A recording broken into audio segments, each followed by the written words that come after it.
What do you get when the world's best sports car manufacturers race cars in 4 different classes, driven by an elite group of international stars on a state-of-the-art road racing facility in the high desert of Utah? The answer, round 4 of the 2009 American Le Mans Series, and it's next only on Speed.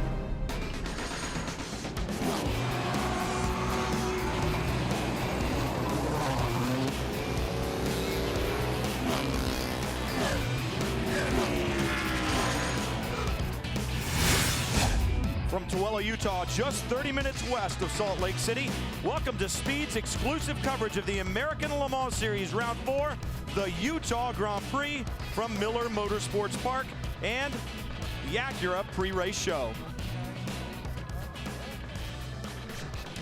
The 2009 American Le Mans Series season began here on Speed at Sebring, Florida. Audi battled Acura and Peugeot and claimed its 8th overall Sebring title. Audi and Peugeot then traveled back to Europe to prepare for Le Mans, leaving the 2 Acura teams to battle for series supremacy. In St. Petersburg, Florida, the Highcroft Acura drew first blood with a dominating win by David Brabham and Scott Sharp. At Long Beach, a controversial pit penalty to the Highcroft team opened the door for Gilles de Ferran and Simon Pagenaud to even the score. Qualifying in the P1 class has become very Formula One style in excitement and intensity. It's a battle of modern-day speed gladiators taking it down to the wire. Now, the victor in this round was Simon Pagenaud, who laid down 3 absolutely crushing qualifying laps at below the track lap record. Simon, I think this is really the start and the start of the potential for the de Ferran team. Yeah, I mean, last year was our first race here in Salt Lake City, and it's great to be back here. It's the first time we're able to be for the second time on the same track. And obviously, our philosophy in the way we set up the car suits really well this track. And the different team gave me an unbelievable car for qualifying. I had a great time, and we made the right decision at the right moment. And just before qualifying, we made that last change that changed everything for me. Now, to do 3 laps within literally hundredths of a second means you were at 100%. Tell us what that was like. Yeah, I was absolutely at the maximum of what I could do. I was really pushing hard. I really wanted that pole, the 3rd in a row. So it was important for me, for the team, and you know, to keep the momentum of the team, which is really strong since Long Beach. And you know, my 3 laps that were the fastest, where I was completely on the edge, that much on the edge that at the end I had to give up because I was too close to the grass. So I just gave up on the last lap. But I couldn't do better than what I did. I think it's a sign of things to come. In GT2, Porsche and Ferrari have been joined by BMW for 2009 as the production class continues unprecedented growth. Ferrari claimed the season opener in Sebring, but since then, Patrick Long and Jörg Bergmeister have ruled the roost with back-to-back wins at St. Petersburg and Long Beach. After a slow start at Sebring, BMW has shown steady improvement with back-to-back podium finishes. They have not let go after those back-to-back podium finishes at St. Petersburg and Long Beach. Jörg Bergmeister came back here into Salt Lake City in dominating fashion, took the pole not only with the new track record, but on his first flying lap. Jörg Bergmeister, after you took that time on your first lap, you parked the car. Were you just that confident? Not really, but we had a really good car here. We were testing here right after Long Beach, and so we knew what to do for qualifying, and that very first lap was already really good, and we didn't think we could improve that lap, so we decided to park it. And he parked it right after his first pole since Road America in 2006. Well, thank you, Jamie and Justin. I'd also like to take a moment to welcome Dorsey Schrader to the booth. Now, Dorsey, we've talked already about the Prototype 1 and the GT2 class. Let's talk about Prototype 2 now, where we'll see another Acura on the pole, this time the Acura of Lowe's Fernandez Racing. And they'll be doing battle today with a Mazda-powered Lola, 2 of them actually from Dyson Racing. And then throw in the racetrack. This will make this race a really interesting one. This Acura has superior downforce, and all the corners here at this racetrack are medium to high-speed corners. Downforce will win in the corners. Now the Dyson Mazda, it has a turbocharger, and this racetrack is at 4,321 feet elevation. With thin air, the turbocharger is going to be much faster down that straight line. Now over a long green run, who's going to be better off is something we've yet to see. The American Le Mans Series also introducing a new class this weekend. You look at the 02 entry. Carl Skurlong qualified that car on the pole.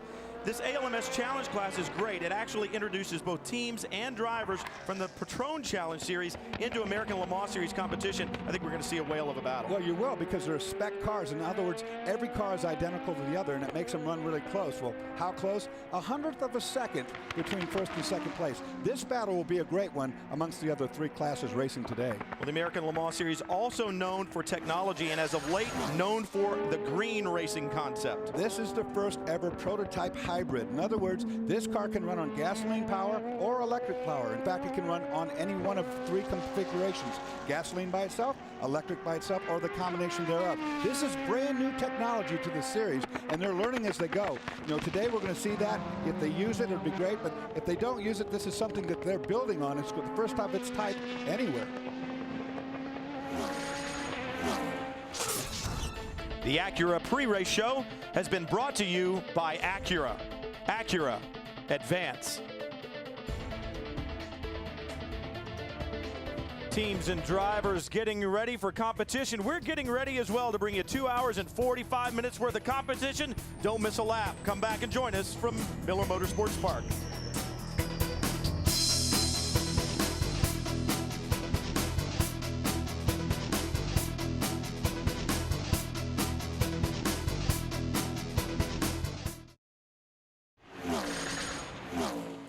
Speed's coverage of the American Le Mans Series is brought to you by Acura. Acura, advance.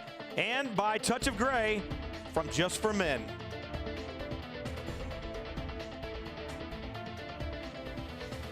The weather today absolutely spectacular as the cars roll off. You see the beautiful Ochre Mountain Range there in the background.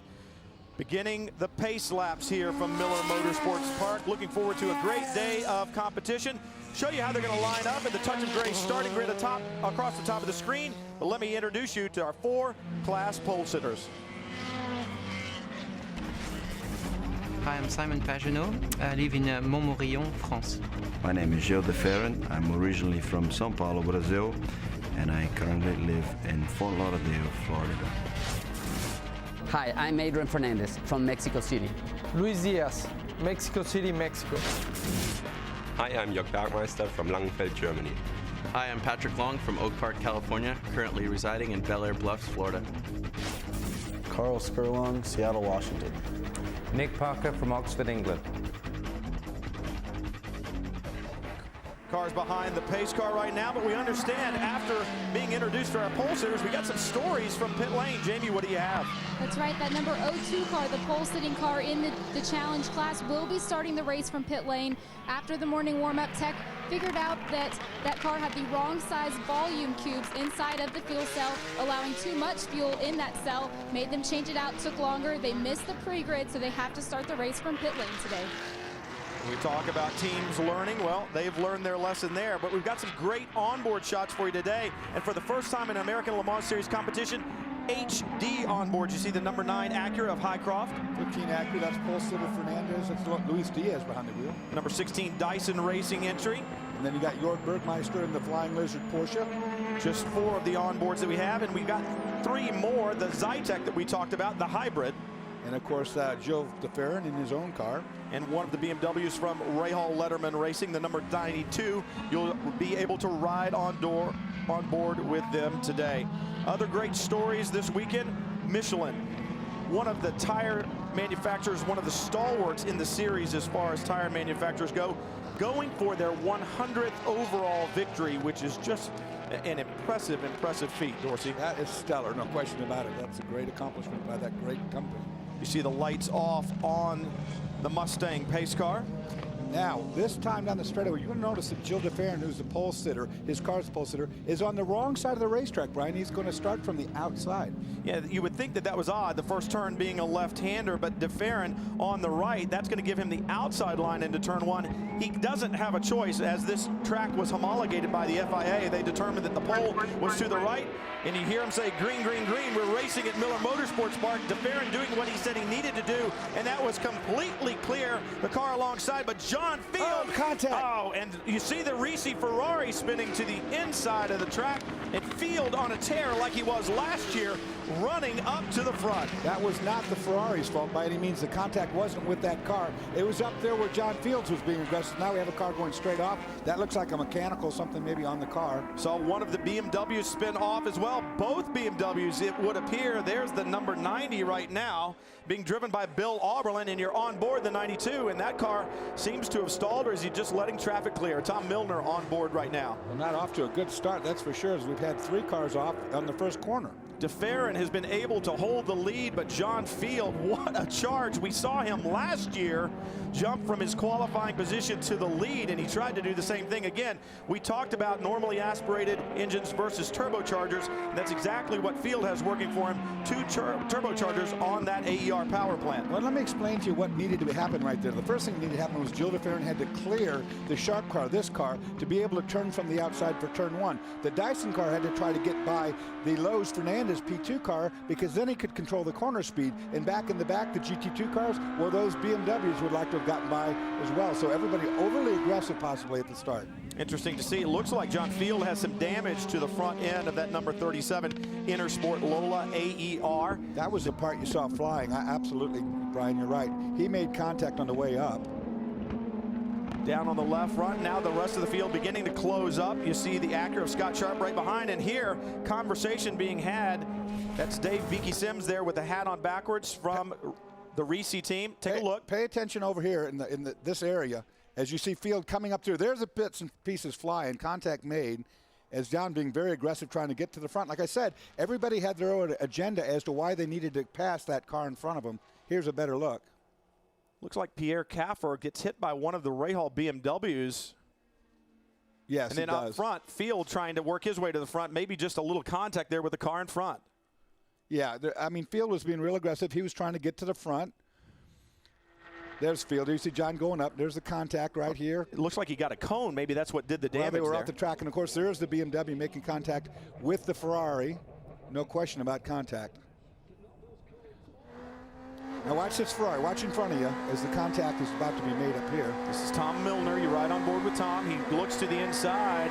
Going to get squeezed.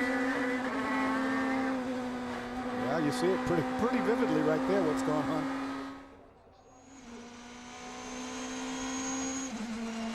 On board with the 16, the Dyson Racing. Oh, and he hits the debris. Man, it looks like Field really might have started a lot of it. He got into those cones, and did Tom Milner move the car to avoid the cone that was in front, and that's what got him? And oh, there's the damage to the 92, Jamie.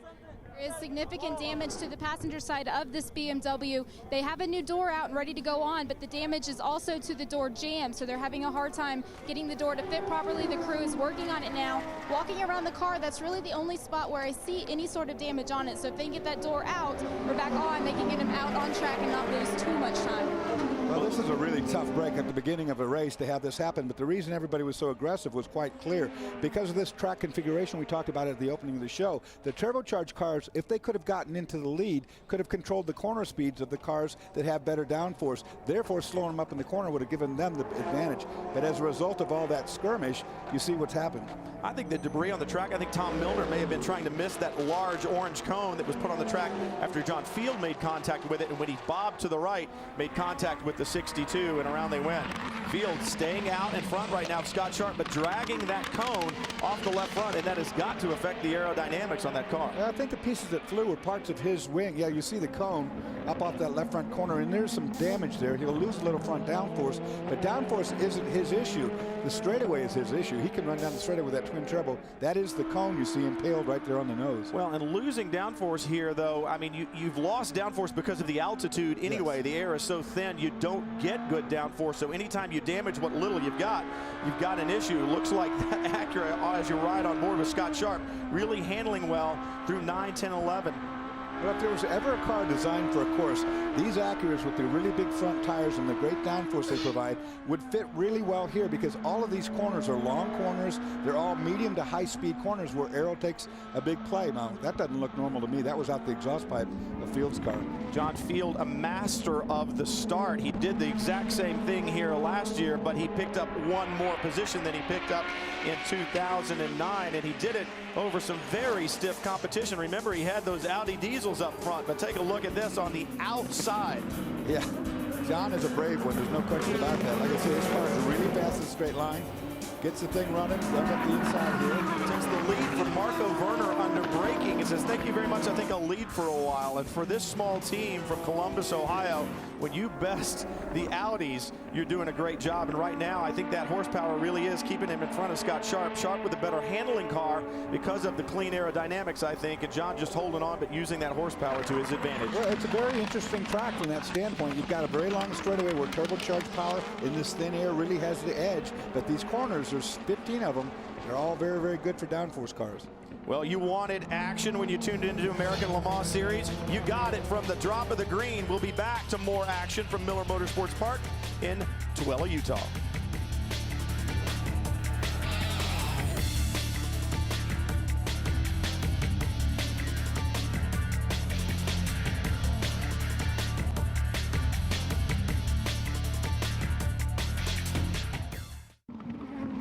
Gilles de Ferran continues to lead as he has since the drop of the green just 5 laps ago from round 4 of American Le Mans Series competition.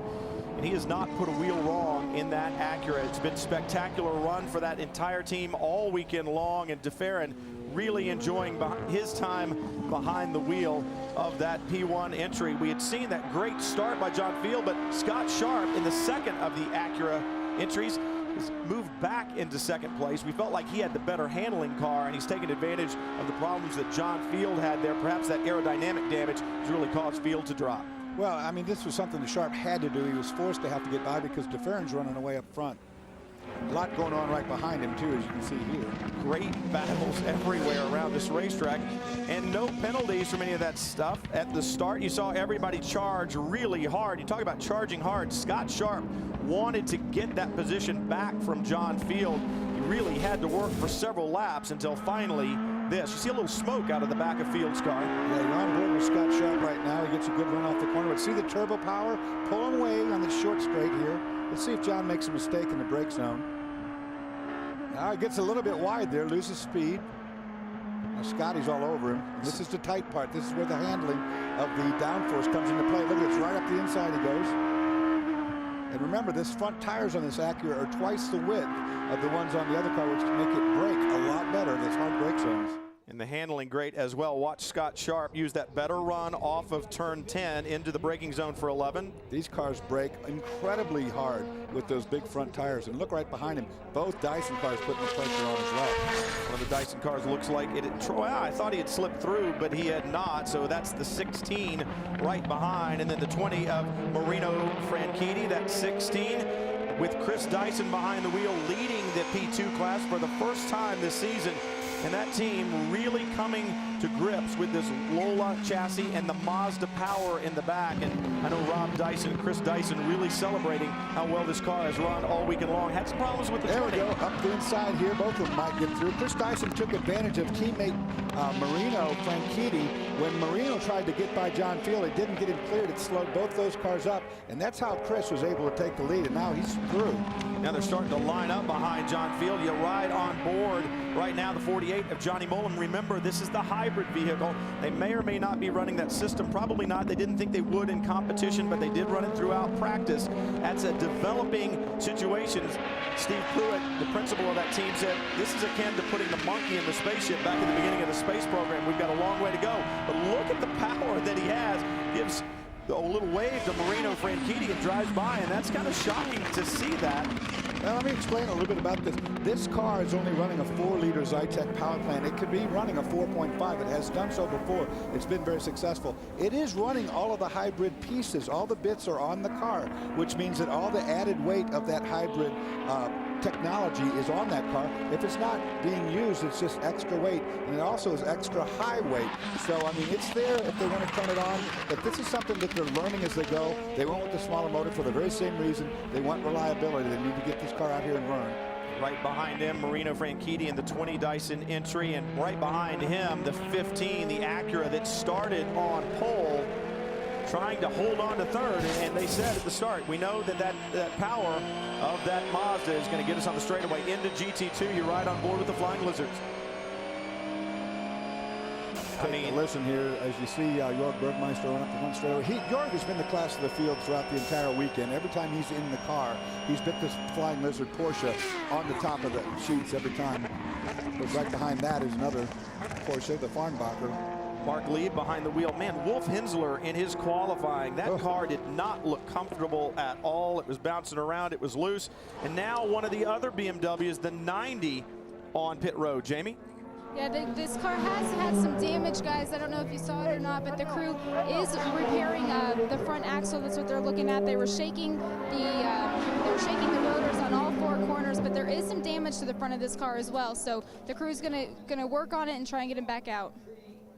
BMW running well in the last 2 rounds on the street courses, but they got a little larger restrictor for this weekend, which helped with horsepower, but they also got a little weight, which can hurt you a little bit in the corners, Dorsey, so they're trying to get that sorted out as well. Well, it would hurt you here, Brian, because of these corners are real long corners. If the car's not just perfectly balanced, the corner being long like that, say if it's got a lot of understeer push to it, you're really grinding away at the right front or left front tire for a long period of time. It gets very, very hot. It just grabs that rubber and pulls it off of the tread, if you will. Not only does the high altitude here not give you downforce and hurts your power, it also hurts cooling. Go back to the ALMS Challenge class. The first time we've seen that class in American Le Mans Series competition. The 57 of Melanie Snow leads that class over Bob Fieta in second. And the Snows, very accomplished. Melanie and Martin Snow, very accomplished drivers. They have won an ALMS competition before. Yeah, they won it actually in Sebring at the 12-hour, which is quite an accomplishment. It's the only husband and wife team to ever do so. This is the wife version, Melanie. And she leads right now. And talk about how good this driver pairing is. In the Patron Challenge races this morning, Martin runs in the platinum class. You see the second place car flash into view there right behind. Melanie runs in the gold class. They each won their respective classes, so they've had a lot of track time this weekend, and they're in very good car. They live very close to here. This is their home track, and you know they didn't race for 10 years because they decided to have a family. Melanie's had 4 kids at home right now, and and Melanie saw this class come out, and she goes, "We got to do that." And Martin said, "We don't have to do that. We do not have to go back racing." And she goes, "Oh yes, we do have to." So you know who won? Yeah, exactly. And I think they're both addicted, as is Bob Fieta. He is doing a great job. He's a very accomplished driver as well, sharing that car with Wesley Hoagland. Fieta came in second, as a matter of fact, earlier on today. So you're right, he's very accomplished, drives a lot.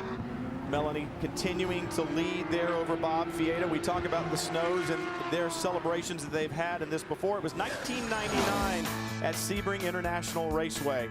There you go. If you're going to win one, hey, the 12-hour is a good one to win. And it's not an easy one to win, I can tell you that much for sure. I haven't done that race 12, 13 times myself.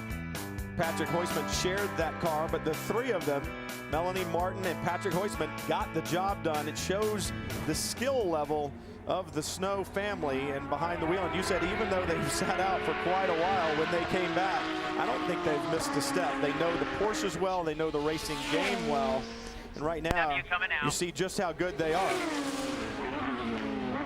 Right now, you see the leader flash by, and you get an idea of the closing speed of a P1 car over that ALMS Challenge car. It's really not all that great. Well, you know what? The P1 cars getting down into turn 1 on the long straightaway are just right short of 180 mile per hour. Then you go to like P2 class, they're running like 162 mile per hour. The GT2 cars are running like 160 miles an hour. And of course the Challenge cars down there, believe it or not, a little bit quicker than the GT2 car because it's narrower, about 160 miles, got another mile per hour or so. When we talk about the greening of the American Le Mans Series, well, the Michelin Green X Challenge is a vital manufacturer competition within each American Le Mans Series race in 2009, and it will reward the greenest prototype and GT team at each race. The race car that goes the farthest, the fastest, and with the smallest environmental impact will register the best scores. So follow the competition throughout the season on AmericanLeMans.com. They continue to work on the BMW as well. Gilles de Ferran continues to lead overall. Great competition from here in Utah. We'll look at Green Challenge when we come back. Next Sunday, don't miss the Formula One Grand Prix of Monaco on Speed. The royalty of Formula One returns to the playground of the rich and famous for the most prestigious race of the season. The world will be watching, and so should you. Formula One Grand Prix of Monaco next Sunday, live at 7:30 a.m. Eastern, exclusively on Speed. The Ochre Mountains, how beautiful and perfect backdrop for the Green Challenge standings right now. You see the prototypes, Patron Highcroft on top, followed by the 66 and then the 12.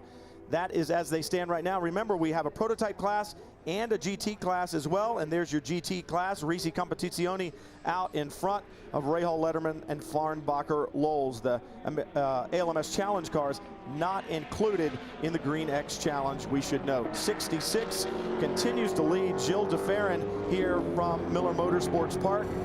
And Dorsey, I mean, this team has not put a wheel wrong all weekend long. Maybe Pagano with a little drop of the wheel in qualifying, but this car has been hooked up from the get-go. Unbelievable. You know, we had dinner with him the other night, you and myself and a couple of people got together with him. They said that the car is perfectly suited to this racetrack. With these high-speed or medium-speed corners, this car with the big front tires corners so well, and it keeps its momentum up. That's its Achilles heel, is if it gets up against the Audi or a Peugeot and it has to go to a hairpin, say, and have to accelerate back up to terminal velocity, it takes it longer.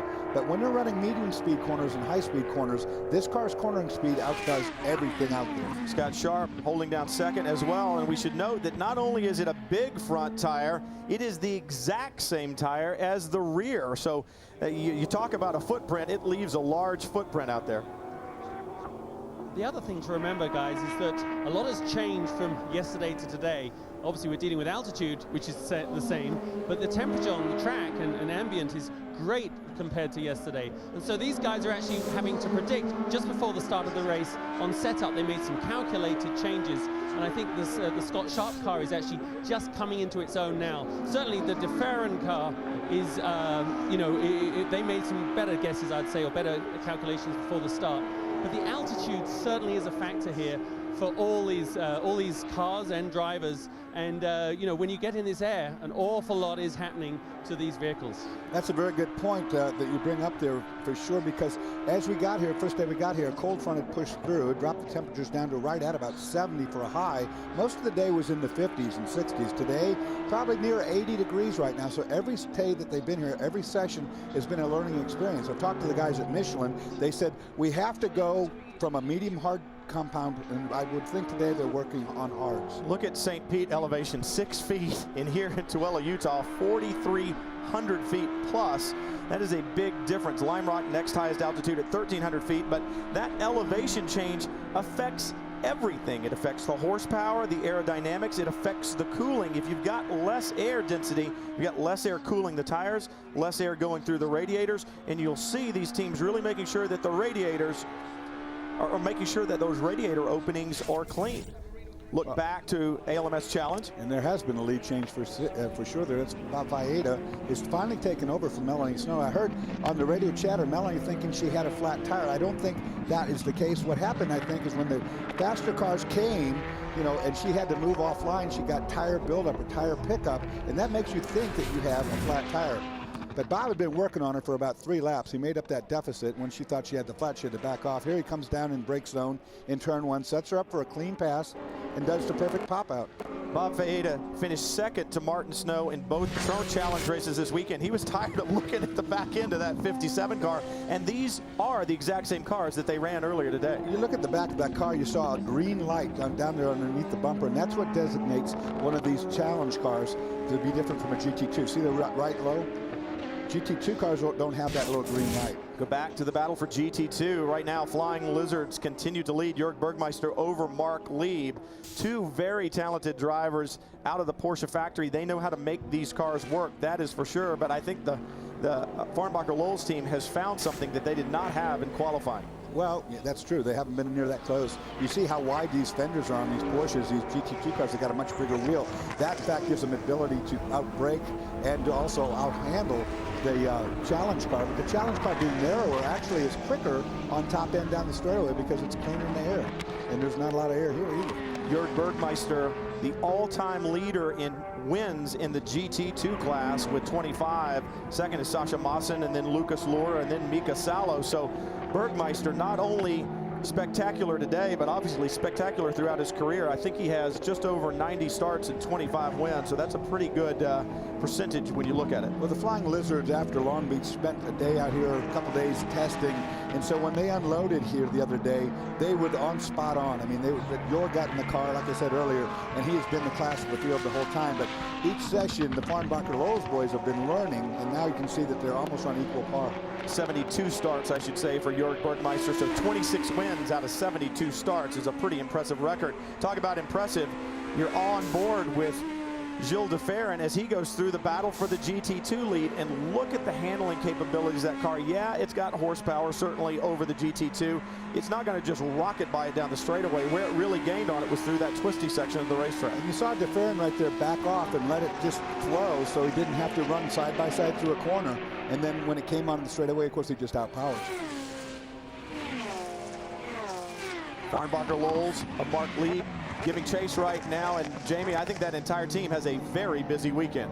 They do. It is a tremendously busy weekend for Farnbacher Lowell's Racing. They are running 4 different races in 3 series, 2 states. But all that takes 4 transporters. They're going through 600 gallons of fuel, and all of it's being organized by the same team manager, Frank Resentini. So a tremendous effort by these guys. They're all running Porsches, and they just don't ever quit.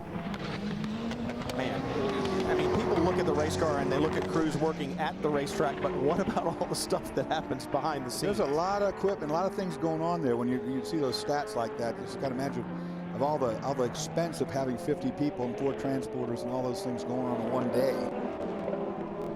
Lead continuing to give chase, and I think he's begun to cut down the distance, Dorsey, and closing his way up. The question is, once he catches Bergmeister, what's he going to do with him? Because catching him is one thing, and getting by him is something entirely different. Well, we barely got into it before, but there's a tire situation developing today, and that is, in fact, the fact that, you know, every day has been 10 degrees warmer than the day before it. Everybody at the beginning of this week was running medium compound tires, and that was fine for them. Today, however, we don't have the data yet, so this is the first green flag run, long green flag run.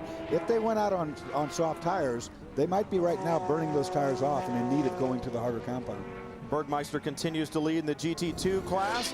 Teams looking on, and Dorsey, as you mentioned, now's the time to begin to build your strategy. Gilles de Ferran's strategy, stay out in front. We'll see if he's still there when we come back.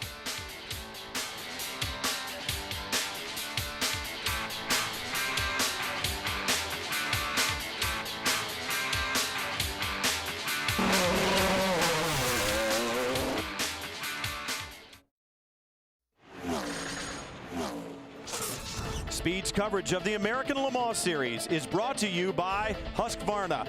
Master your great outdoors with Husqvarna, professionally proven outdoor power equipment. By BMW, the ultimate driving machine.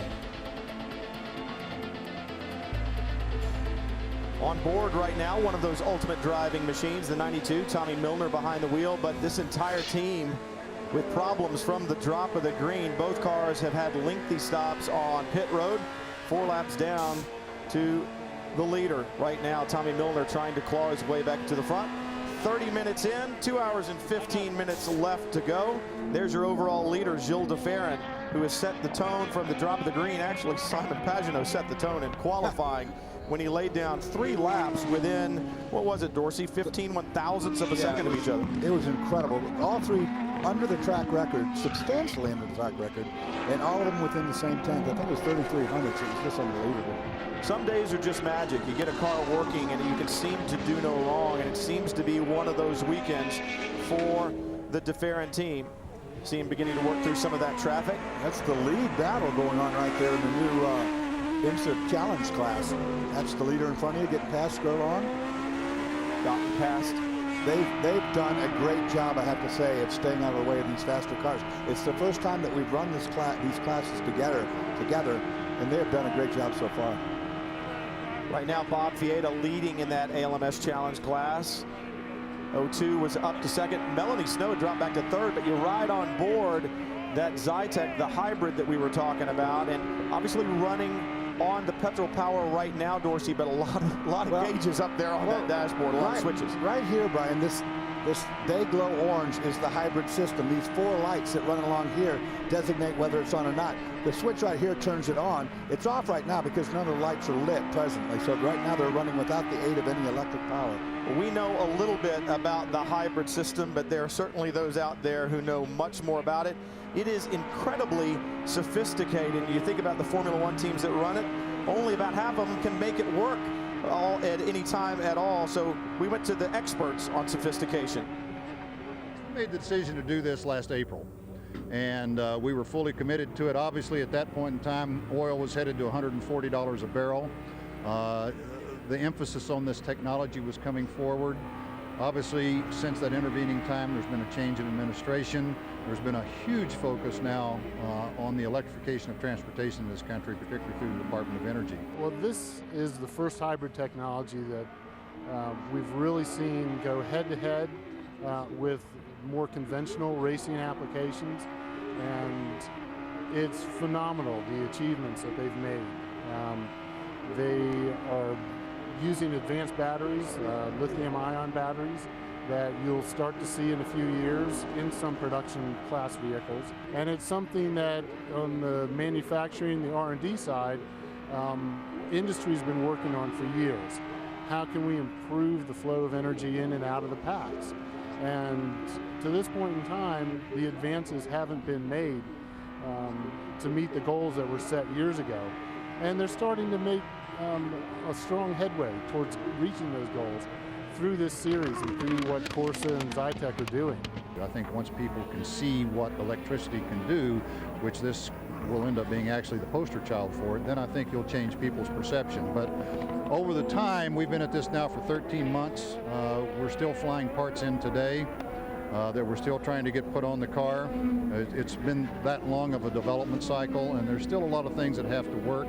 So this is really going to be a huge test weekend for us, more than it will be a competitive weekend. It's hard to develop while you're racing, but that's exactly what they're doing.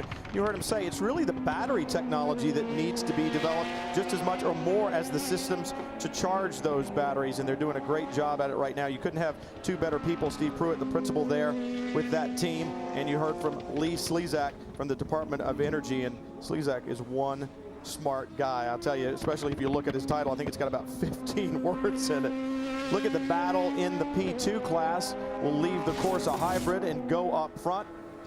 Right now in P2, it's Marino Franchitti in the number 20 Dyson entry, running third overall and leading the class over his teammates. So it's Dyson up front, that Mazda power in the Lola Coupe running well, and I'm sure there are a lot of smiles down on pit lane, Justin.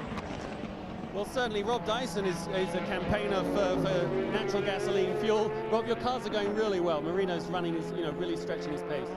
Well, I'm impressed with both of our guys. The crews have been working awfully hard, and it looks like we're finally learning how to set the cars up, and we're getting the whole routine down. And thanks to the Castrol BP guys helping us out. Of course, the Mazda people have been great, very cooperative with all the technical assistance that they've given us. So I'm really pleased, and I hope we can hold it together and put a race win up, because it'd be good for everybody. The crew works awful hard, and we've been kind of on our back heels all season, and it's nice to be a little bit on the sharp end now.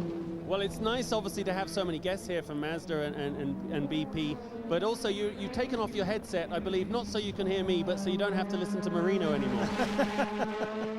Yeah, Marino narrates periodically. He always lets us know what's going on. Well, I think that's why years of practicing in front of the mirror, to be a racing driver, he could never let that go. So. Well, that's right. You're right. Back to someone else that does that is Dorsey, right? Oh, yeah, absolutely. It's the only way to go. Finally, someone that talks more than me, Marino. Now, you got to be impressed with the job Marino Franchitti is doing. You heard Rob allude to the fact that they have had some struggles. They struggled with that 20 car, and he has gotten very, very few laps here as you look at Chris Dyson running second. But it's something you got to live with. Marino narrating right there. I was going to bring that up earlier, that this has not been another one of the easy weekends that you would like to have out of racing for the Dyson boys. They got there with this 20 car, put a brand new engine in it, and it had misfires, it had some fuel problems, and all of a sudden the thing just started getting worse and worse, and it blew up.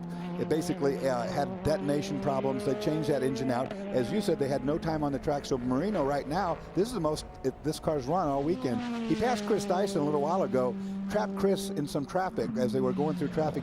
He trapped him coming onto the straightaway and then blasted by down into turn one. Perfect job. Not nice to do to one of your team owners. Well, I would not say that. You got to do what you got to do. I've been on that end before. And Marino, I think he's a guy that, I mean, he gets credit, but I think perhaps he needs a bit more credit. You know, he's in the shadow of his brother a lot of the times. And we were talking the other day about open wheel racing, and he said, you know, that really is Dario's forte. And I said, if you had the chance, the opportunity to do it, would you do it? And he said, I would like to drive one, but I am a sports car driver. That's what I love. That's what I have always loved.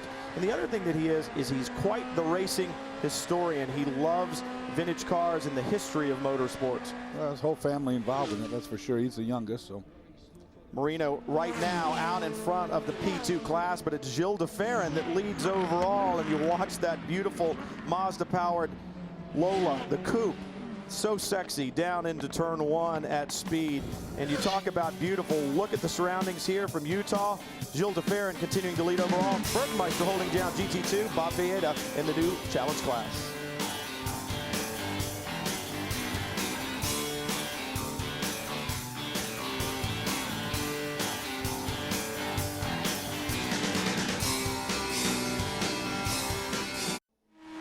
For 26 laps here around Miller Motorsports Park.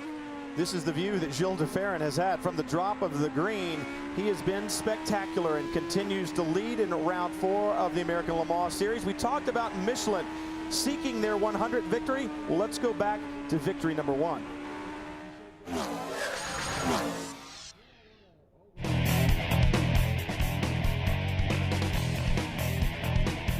March of 1999, the first overall American Le Mans Series victory went to BMW, the V12, and behind the wheel, J.J. Leto, Tom Christensen, and Jürgen Müller. And that seemed like a long, long time ago, but they are racking up the victories overall, looking for win 100. Right now, the 37 Intersport team looking for a little good luck, because after Jean Field got that great start, he had that little bit of damage, and then they have struggled since then, been to pit road several times. Clint Field, the son, behind the wheel right now. And Clint, a very accomplished race car driver. He has won Le Mans, he's won Sebring, he's won a championship, the youngest champion ever in American Le Mans Series history. Kid knows how to pedal a race car, but right now things just not going their way. Yeah, he's a really good driver, no question, but they're struggling with this car. That was not their first pit stop, it was the second, and I think you're going to have him come back in. He's got trouble at the back of the car. I think they're going to come back in again, Brian, pull that back end off. One thing I did notice when he brought it in last time was the tires that came off the car had huge amount of tire pickup on them. I don't know if he had to run offline, if there was a mechanical problem. You see all the bits of rubber flying around. Clint will probably be back in this lap, and this time they're going to pull the cover off to take a look. Something's definitely wrong with the car. Something's broken. Must be your right here or something. Heard to say something definitely wrong. Let's go to the battle for 4th in GT2. Right now, the Panos entry of Ian James, the black number 21, out in front of that gray, white, and pink Porsche, being driven right now by Nicky Pastorelli. This is Pastorelli's first run in the American Le Mans Series in 2009. He ran here and made his debut in this series right here at this racetrack in 2008, but has not driven so far this year. Ian James out in front, and that car at the Panos entry had engine problems earlier. Yeah, they had to change an engine out. Not that it blew, but it was just off song. They didn't see this mile per hour that they had been seeing earlier, and they thought something's tightening up in this motor, so they went ahead and changed engines on it. And for Mr. Pastorelli, he's about to find out that Mr. James doesn't like being passed. But Nicky Pastorelli doing a great job adapting to sports cars, a Formula One test driver a few years back, adapting to the sports cars very well and sharing that car with Johannes Stuck, who certainly has racing in his background. His father, Hans Stuck, certainly well known to sports car and rally fans throughout the world. And it was Johannes Stuck that shared that car with Richard Westbrook at Long Beach, and they had a very good finish there, finishing 4th in class. So this team, this VC Racing team, really coming along as a team here. They run in Europe and they run in the American Le Mans Series. And they're getting used to their new team and their new car, and certainly have shown huge improvement over the last couple of weeks.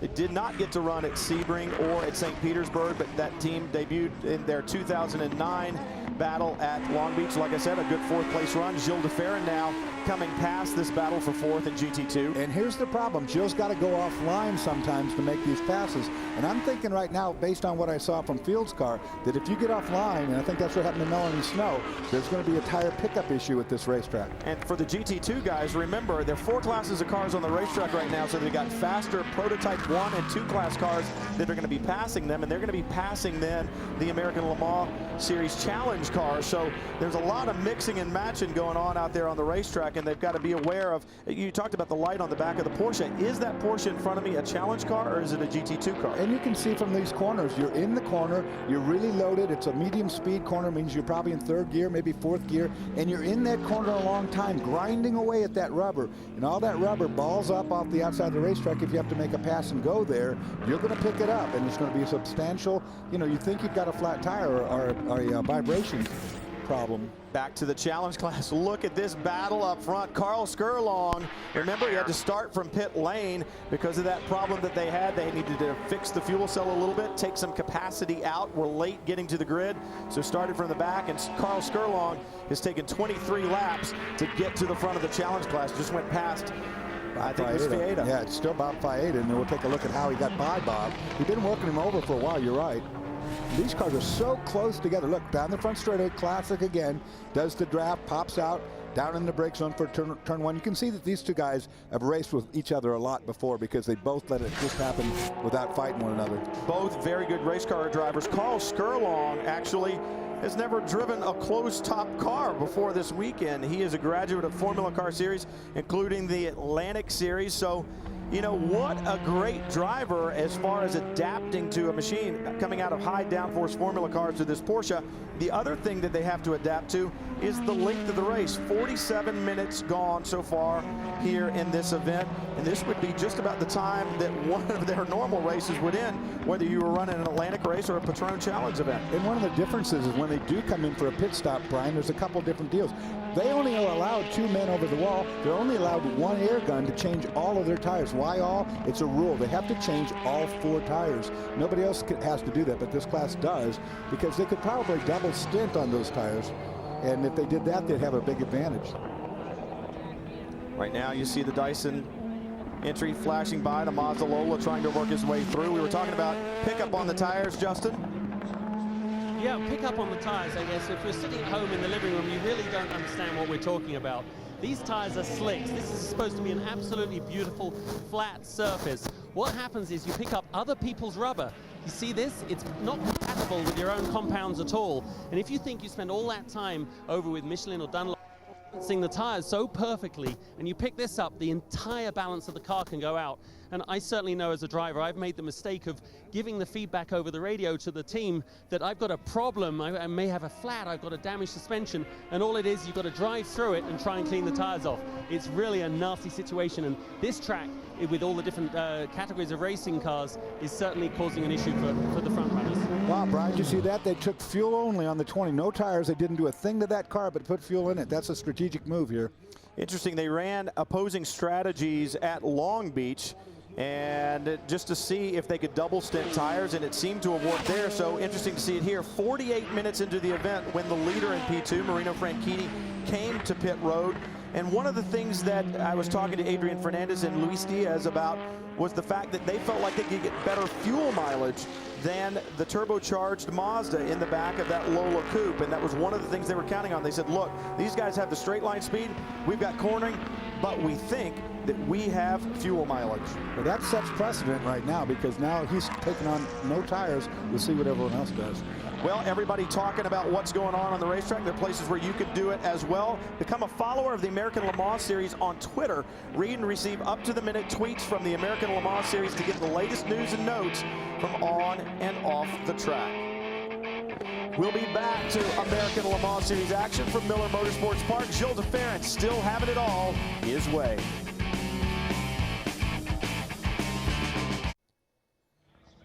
Thursday, Wrecked returns to speed. When motors wreak havoc in the heart of the Windy City, only one company can bring Chicago back to life. This season, get hooked all over again. Wrecked, Life in the Crash Lane. New season premieres Thursday, only on Speed. Talk about action in wreck. There's action on pit lane right now. The 48 on pit lane. The 16 was on pit road as well. Jamie?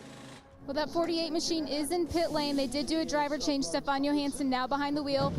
They put in fuel and put on 4 new tires. We see a lot of crew guys here this weekend with this team. A lot of these guys are here from Zytec. It looks like he's having trouble getting the car to start. This is a brand new machine. Not only are they trying to use hybrid technology, but they're also learning the car for the first time. He did get it out and underway. Reset like fuel, Stefan. reset fuel, mind the blend line. They're going to say reset fuel, mind the blend line. It looked like he had trouble with the driver change a little bit there, Dorsey. Well, it's new to him. There's a lot of extra equipment in this car because of the hybrid system, so they're still learning it. This is the first time Stefan Johansson's been in this car this weekend. In the meantime, like you said, the 16 came in, driver change Guy Smith in. They took tires, unlike the 20. They got fuel and tires, so they split the strategy over at the Dyson camp. Well, we talk about cooling and the thin air and the aerodynamics and the horsepower and all that, but the cooling goes for the tires as well. And perhaps what they're saying is, look, we'll let one of them stay out. Perhaps they'll cool well enough that it'll have handling throughout a double stint, but we're going to be safer with the other one and go to new tires every time we stop. They're gathering data, no question about that. I mean, they split their strategy. That's smart. I agree with that 100%. But remember, this is the hottest day since we've been here, and if they're on medium compound tires, they might be pushing it a little bit on that 20 car. I think what's interesting, though, is we've seen both of the Mazda-powered Lolas for Dyson come in, one at 48 minutes, that was the 20, and then 51 minutes, the 16. The car we have not seen on pit road yet has been the 15. So we talked about Luis Diaz and Adrian Fernandez thinking that perhaps they would get better gas mileage or better fuel mileage. Looks like they're getting it. Well, we talked about maybe 2 more laps further on fuel than the Mazdas with their turbocharged engines.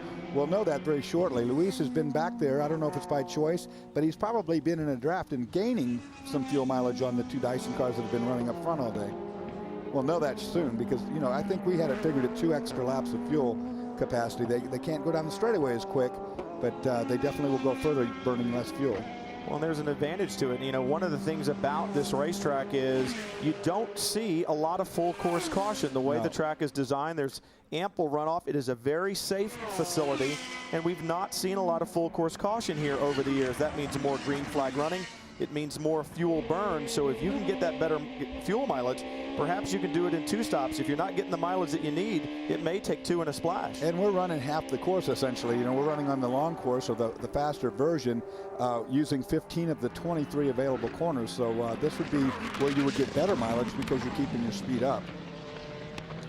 Right now, Luis Diaz in the 15, the Lowe's Fernandez entry, continuing to lead in the P2 class. Expect to see him in the next couple of laps. Like we said, the 20 car, the Dyson entry with Marino Franchitti pitted on lap 29. The 16 pitted on lap 31. 34 laps in the books right now, 33 for Diaz. So he's already gotten the 2 laps that we had talked about. Will he make it 3? Will he make it 4? Well, it's going to play into the overall picture of things. Like you said, there's not a lot of yellows at this racetrack usually because of the fact that you can spin out here and not hit anything. And as long as 2 cars don't get together and take one of them out where it needs a tow truck, most of these spins here are nothing more than simple spins where you just get back going again. Riding on board with the Acura. You can tell how smooth. There you go. There you go. Looks like they're going to get 3 laps, Dorsey, because it'll be 34 laps in the book for Diaz. So it'll be 3 laps longer than the 16, and it'll be 5 laps longer than the 20 stayed out there, and that is huge over the course of an event. Now right now on pit road. Right here is on the pit lane speed limit. Right when he hits these cones, you got to get down to speed limit. And that's why the engine sounds sour. And they'll come down here, and this will be a routine stop. We'll see if they do take tires or not. 90 seconds on the fuel. Now that was interesting. What did he say? 90 seconds. 90 seconds on the fuel. And there you go, both cars in. One of the Patron entries in the Acura P2 class, Justin. I got the best seat in town right now with the Fernandez car and the Patron car coming in. Obviously a lot of anticipation on your first pit stop of the race. DB getting into the Patron Tequila car. He was very calm and collected, which anyone that knows David understands he's a very focused, almost meditational kind of guy, but with the ability to pull the trigger, and he has a big job to do. So this pit stop was extremely strategic for them on coming in at this time. naturally a four tire change with a full tank of fuel, and the Lotus Fernandez car goes straight out behind us. A beautiful stop with Fernandez getting in. Just think about what he does, guys. He not only is behind the wheel, but he's been monitoring his team as an owner-driver. Justin, could you tell if Fernandez took tires on that stop? We didn't see it on here. Yes, he did. He took tires, and I believe so. They're putting older ones back. Yes, they did. Go ahead. And now De Ferran is getting out of the car and Pagenaud getting in. I've got to give you a great heads up here. The man on the fuel pump, the fuel guy today, is John Anderson. This is 20 years since he last did this. His team manager, and he's actually manning the fuel rig this time. I guess a 20-year gap is probably enough for most of us. So he did a great job there, but 20-year gap. So obviously with Pagenaud getting in the car, this is when they're about to start laying the hammer down right now. We talk about going longer on the stop for the 15 car as you watch the 66 stop being finished up. Pagenaud in the car and away. This is what's critical. If the 15 Lowe's Fernandez team did 56 minutes on their first tank of fuel, their second tank, if they can do 56 minutes, that is 112 minutes. That leaves, when you do the math, only 53 minutes left in the race. They can do it on 2 stops, but when you do the math backwards again for both the 20 and the 16, it shows me they're going to need a splash at the end unless they can start getting better fuel mileage. Well, we thought everyone would have to make a 3-stop strategy of these lead cars anyway. That is some outstanding fuel mileage that they just displayed on the P2 category. Now, I can understand pulling the 20-car Dyson car in the Mazda early because you're splitting up your 2 things, but 5 laps early is awful early. Very early indeed as Pagenaud flashes through the screen. We've seen a great performance today, perhaps a better performance than we expected by the Zytec team. Johnny Mollem was behind the wheel in the beginning. He's now out. Stefan Johansson is in, but let's hear how that program is going from one of the men who pedals that machine. Jamie? Johnny Mollem, it's a tremendous undertaking for this Corsa Motorsports team. You were the first one behind the wheel. How was it out there?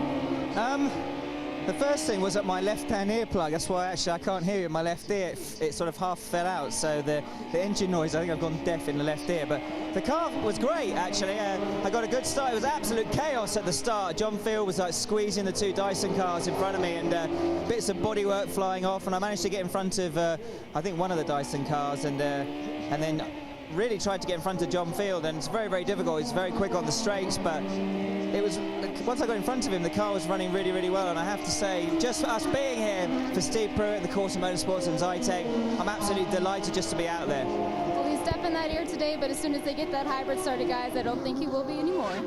Yeah, when things are going good, all that pain seems to go away. Right now, things going quite well for that team. We talk about Steve Pruitt. His wife, Terry Pruitt, is actually the owner of that team. What a great story she has to tell. She's a 15-year survivor of breast cancer. Stick around.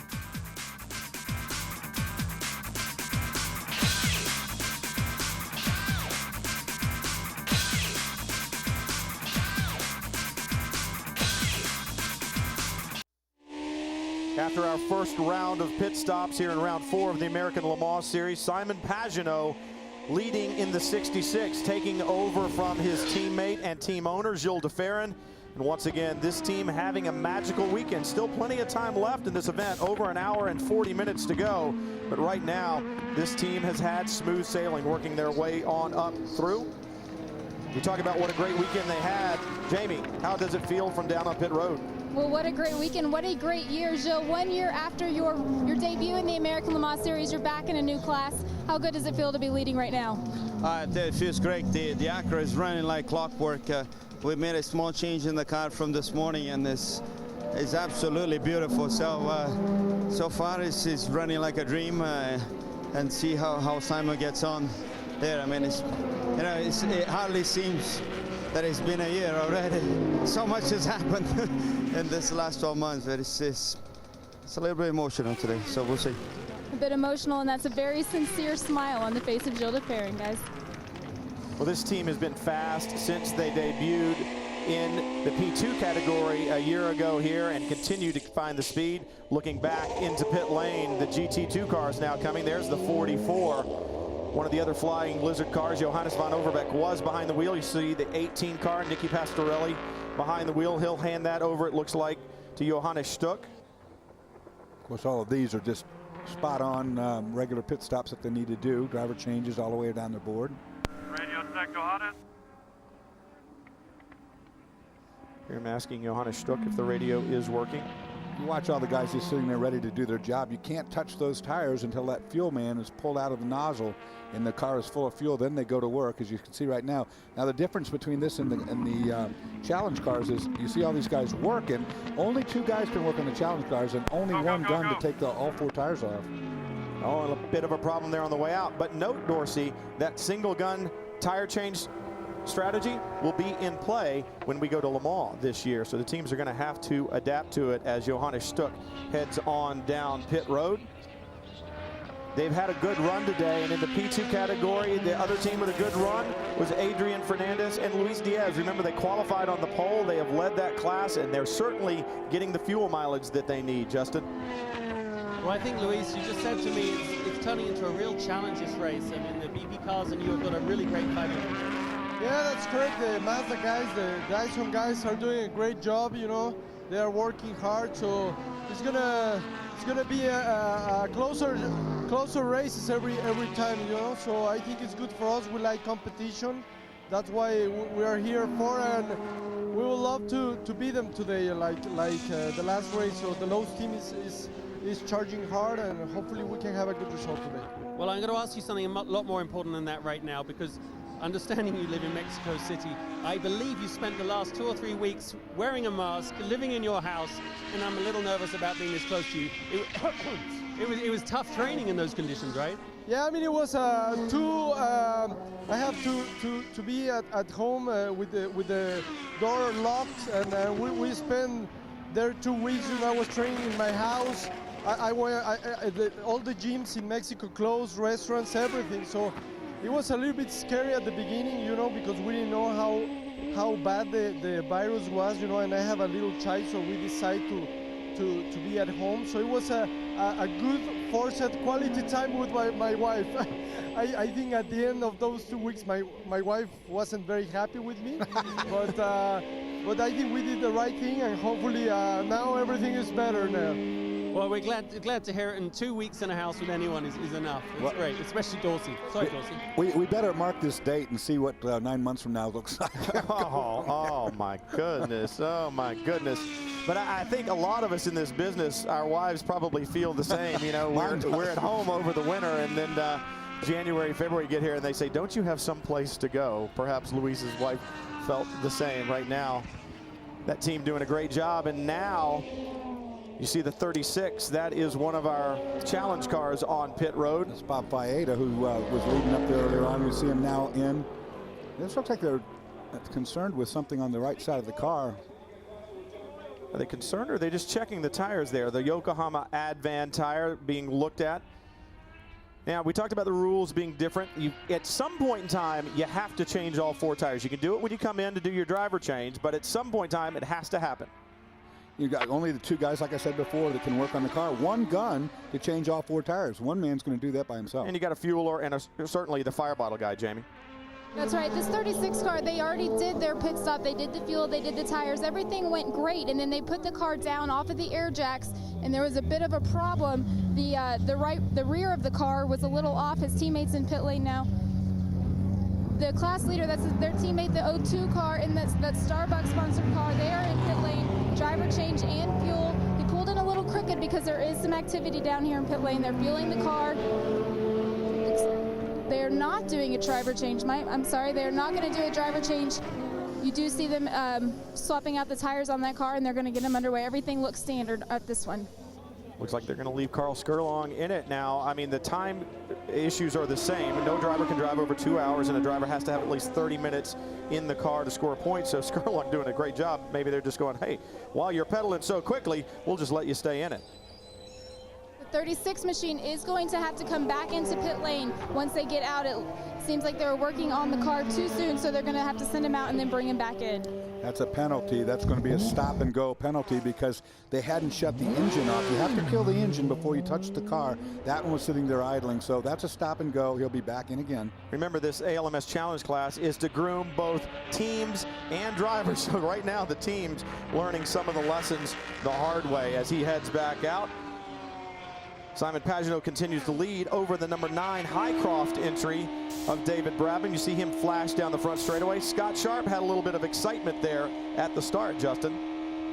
Well, a disgustingly fit and cool, healthy-looking Scott Sharp here. I'm sweating more than he is. Scott, the start did not go your way, and you lost like 15 seconds. Yeah, I mean, we knew John Field would rock it at the start, and he did. And I was hoping he got both of us, not let Jill get away, and I lost 15 seconds all over him. Just every time we got on the straightaway, he'd stretch me, you know, catch him up under braking and be all over the corners. Finally got by him, and then from there, set sail. But, you know, we struggled a little bit. I had a very good amount of understeer in the car, and we knew, you know, Brab's pushed those tires pretty hard yesterday in qualifying. So I think a little adjustment they made and get a fresh set on right now, it should hopefully be better. But the DeVarant car has been tough to catch. So Joe Nycroft was working pretty hard, but hopefully we'll catch him. Well, a big story for us as fans of you in the LMS and obviously your career in Indy is that you're going back with Patron Tequila this year to Indy. That must just be a real buzz. A week from now, you're in a whole different field. Absolutely. Very excited to get back there with Patron and running with Panther Racing. And we had a bit of a drama last week and ended up being a second-day qualifier and searching for speed, and finally at the end of the day with 30 seconds to go got out there, got in the show, so that was great. Otherwise I'd have to be shuttling back and forth this whole weekend. So we were able to come out, focus on this, hopefully end up winning this race and go back, and hopefully Dan Weldon's been working really hard on a strong race setup for us, so hopefully that'll pay off a week from now. We hope so too, and a lot of fans from here will be tuning in next week. Great luck, Scott. Well, during that interview, you saw Jörg Bergmeister come to pit road, the leader in GT2, and he's actually kept the lead. That's how well that car is running right now. But I'm going to help Scott out a little bit. He talked about being excited about running at Indy and running well here. I'm also going to say hi to his family at home because his wife, Kim, delivered their third child on April 21st. Hudson Alexander Sharp has now come into the world. Another Sharp. Probably see him behind the wheel of a race car at some point in time in the future.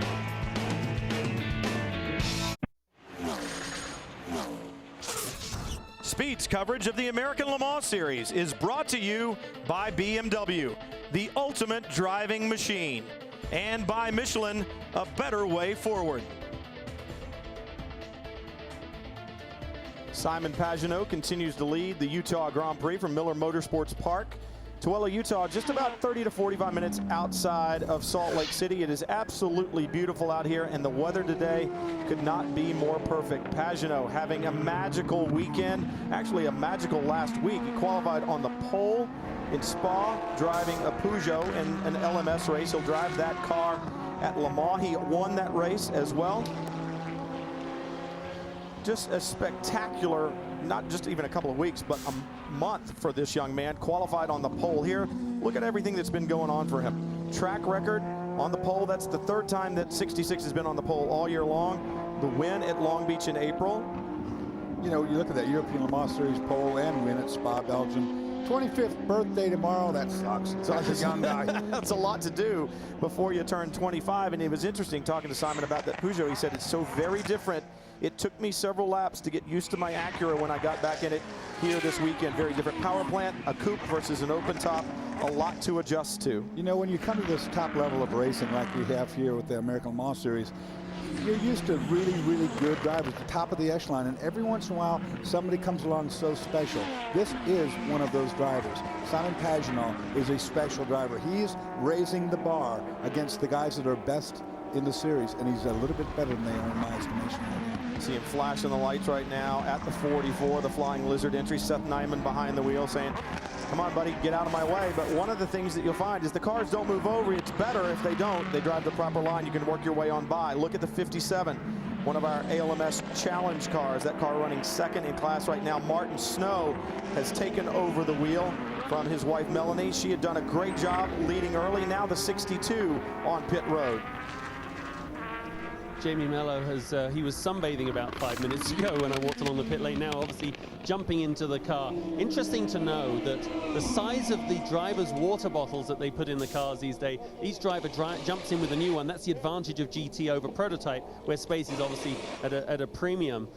You actually tend to go through a tremendous amount of water at this altitude. So Jamie making himself comfortable in the car, and we know we've watched this team, the Risi team, do so well over the years, and for them, they certainly are using this as their final preparation before they go to Le Mans, because we're going to see the Risi guys go there and put on a strong show. So this is still fun to watch. So they have motions right at the beginning. That car won Le Mans last year. It is a very good steed, and as it heads back out onto the racing circuit, they've worked their way back up to third. You talk about that chassis, take a look at the wins.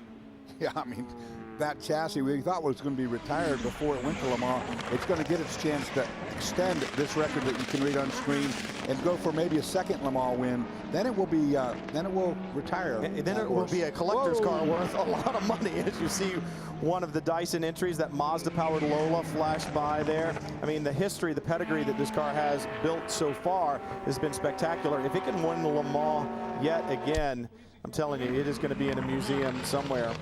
Back on track. Had worked their way back up to third when it came to pit road. Jamie Mello now has taken back over the wheel. Looks like the 20 car is back happy again, so that was tire buildup that made it get all squirrely earlier on when it had to get offline. It was something we talked about here. I mean, as this race goes on, and it's far from, it's not even halfway, that situation will become worse and worse and worse. Justin showed us that pickup on the tire earlier. Not only does it make the tire out of balance, but then those pieces of rubber squirm across that slick tread pattern, really create handling problems. You look once again at Martin Snow. Remember, his wife racing in the Patron Challenge with him. They both won their classes this morning. And Melanie, what a great job she did running this car out in front early on, Jamie. Melanie, it was a great stint behind the wheel. This is the first time that this car has competed in the American Le Mans Series. A little bit of trouble in the pit stop. What happened? Yeah, we had a little bit of inexperience, and our fueler didn't put quite enough fuel in the car. So we'll see how far we can go. I mean, it'd be nice if we got a little yellow or something. But Martin will go out there. He's an experienced driver, and he'll do what he can. Now, what is it like for the two of you to be back behind the wheel in the American Le Mans Series? Oh, it feels just like it did 10 years ago. It's so busy with traffic, and we haven't had this kind of traffic for so long. So it's really fun, but it's definitely mentally wearing on you dealing with the traffic. But we just try to do what we can do and stay out of trouble and stay out of their race and, you know, just keep the car underneath us.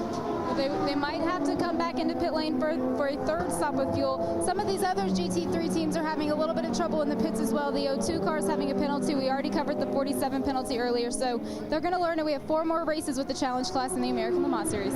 Martin Snow battling with the 36 right there. Dorsey, you never looked that attractive when you had just gotten out of a race car, as Melanie Snow did. But I would hope not. She talked about needing a yellow. Well, they don't really, because you look at the 02, Carl Skurlong. We talked about these teams learning. Well, this team just learned a valuable lesson too. They left the engine running.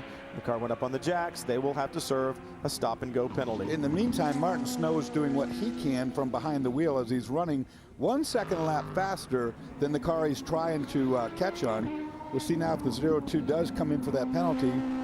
That last lap, Martin Snow at a 58.3 to Carl's 59 flat.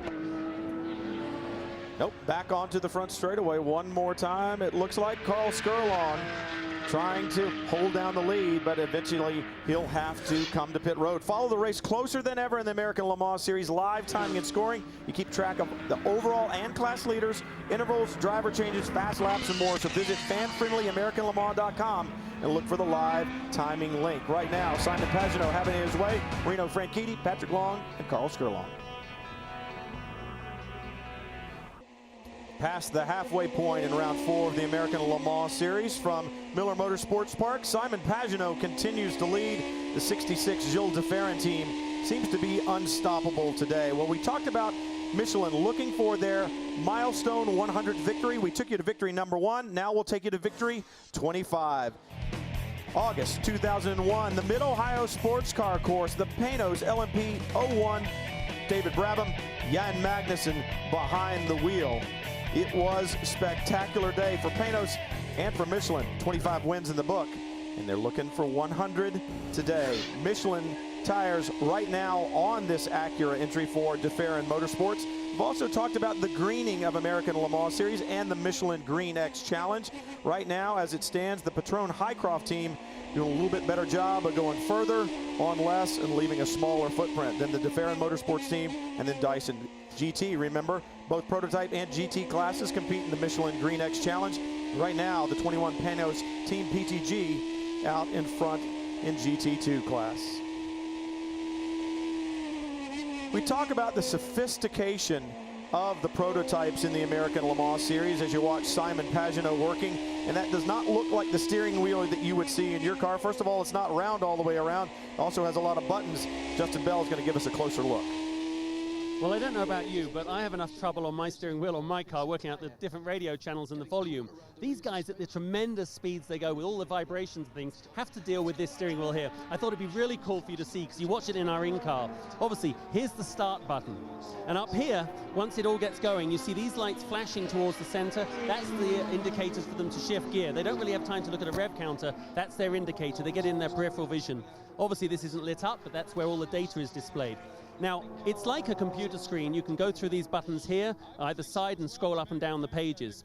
Over here, you have a little button to go to overtaking. Now, it's not a boost button or anything. It simply changes the fuel mapping to the most efficient, to map 1. Here, you have your pit lane speed button. You know, Dorsey talked about it earlier. The engine note changes, and you're stuck at a certain speed limit coming down. This is actually B for burnout.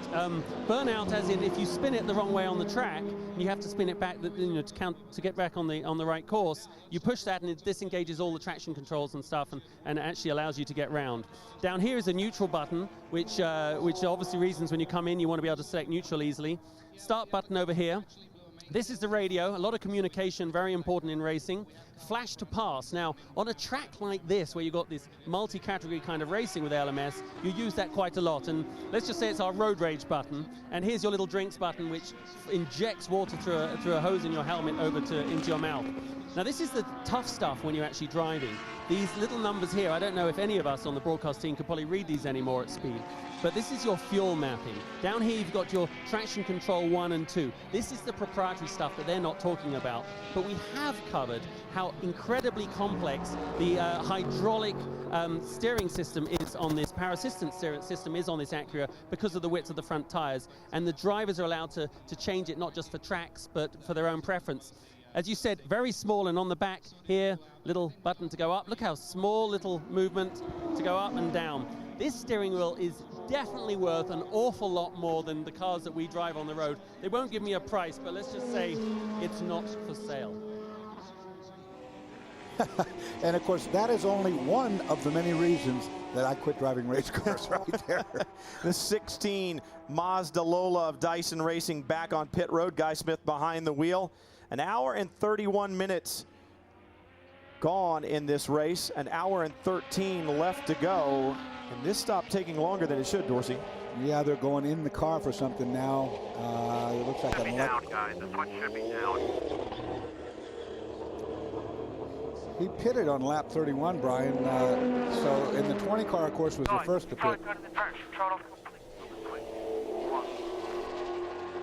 We're talking about traction control here. Something in the ECU, perhaps? Well, they're in the electrical side of that car for sure, so they're looking at something in the electrical system. These are very, very complex, as you just saw Justin show you what just the steering wheel does. Sure, mate, if you think it's okay. Absolutely, carry on while I try and work out what's wrong.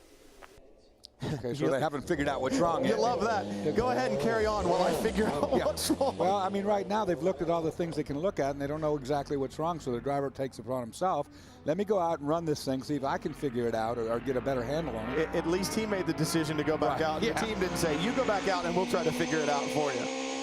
Guy Smith, you look at him as he pulls back on the racetrack, checking that mirror on the left side. He's heading down to turn 1, and that blend line, so important because traffic coming by as well. He doesn't want to get in the way. You see him clicking the upshift right there. Justin just showed you those little paddles on the back end of the steering wheel. You just got to pull them. The right side one, it goes up a gear. The left side, of course, is a downshift. You know, you talked about how complicated everything was, and you talked about the upshift with the right hand, downshift with the left. Yep. You see, he doesn't have to use the clutch. He doesn't have to worry about lifting off of the throttle when he shifts.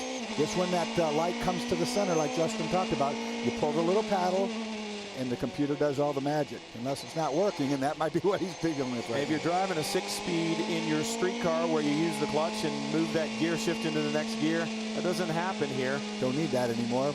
And you don't need to lift off the throttle to even shift gears. He looks like he's well off the pace, Dorsey. But you know, watch his hands on the steering wheel. One thing it's not a handling issue. He's not wiggling the car back and forth to try to figure out what's wrong. Reset fuel.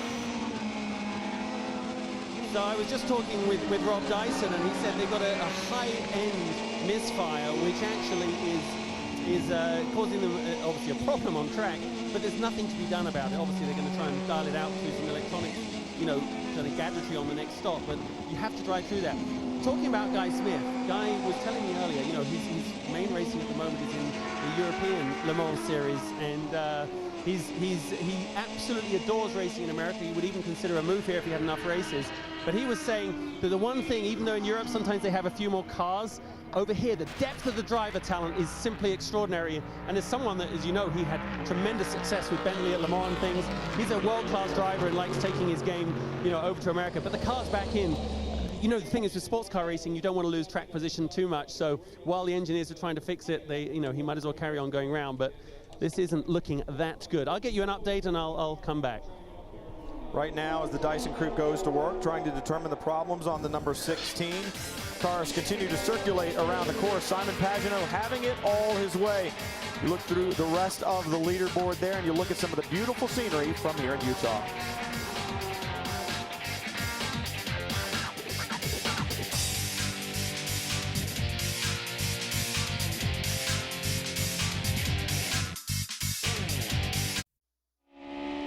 Get the latest racing news and commentary from SpeedTV.com's personalities and industry experts like Dario Franchitti, Tony Kanaan, Robin Miller, and more. SpeedTV.com.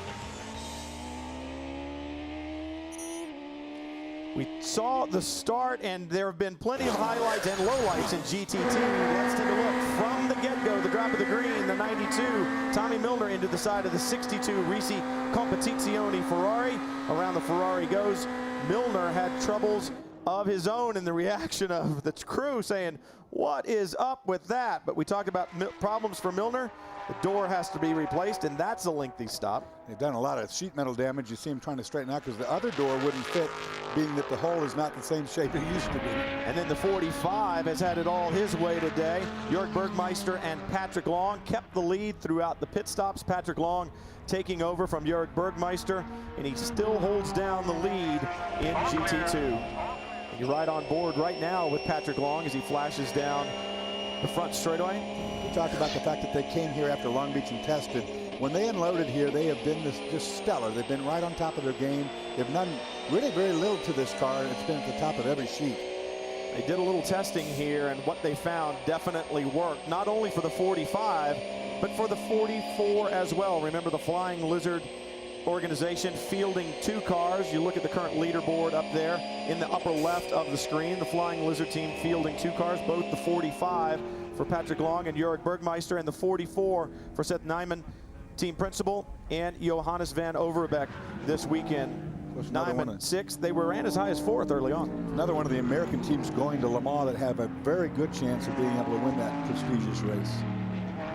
This team really, certainly, they want to see their drivers win a championship, but they want to win the team championship again. And they're doing everything they can. 2 good bullets in the gun out there, making sure they can score as many points as possible. Now, this 44 car will make the trip over to La Sarthe. This car will be the entry for the Flying Lizards at Le Mans in June.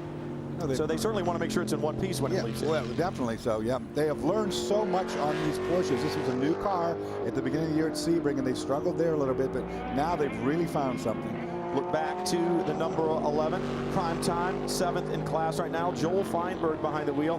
Spent a lot of time in the IMSA Light car here this weekend and sharing this car with Chris Hall. Chris Hall, bad back spasms, has pulled something in his back, and he said, quite honestly, I couldn't feel my right foot when I was out there on the racetrack. I would literally have to pick it up at times and place it over on the brake pedal. Consequently, he started the race, did his 30 minutes, and then got out. Joel Feinberg will take it the rest of the way. That's not good. You know, I've had that same problem. No race car driver ever who's been in a car for very long has not sooner or later had a back problem. That foot going to sleep issue is not good at all.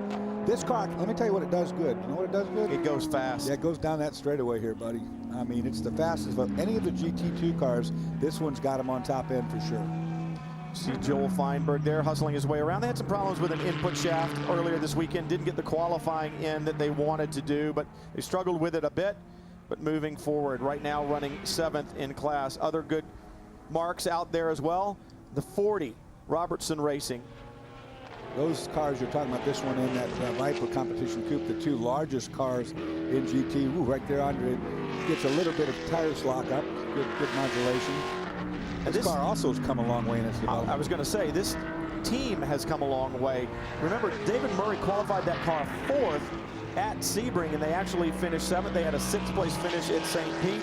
And the problem that they felt like they had this weekend is as they've developed this car, they used up the soft Dunlop tires that were on it, and they had to actually go to the next harder compound. Of course, when they did that, they didn't know anything about that tire, so now they're having to rediscover what that medium compound tire is like. So they've kind of taken a step backwards to go forward. So they've struggled a little bit with it this weekend, but this team really coming alive over the last year. And you bring up a good point when you talk about the Dunlop tire.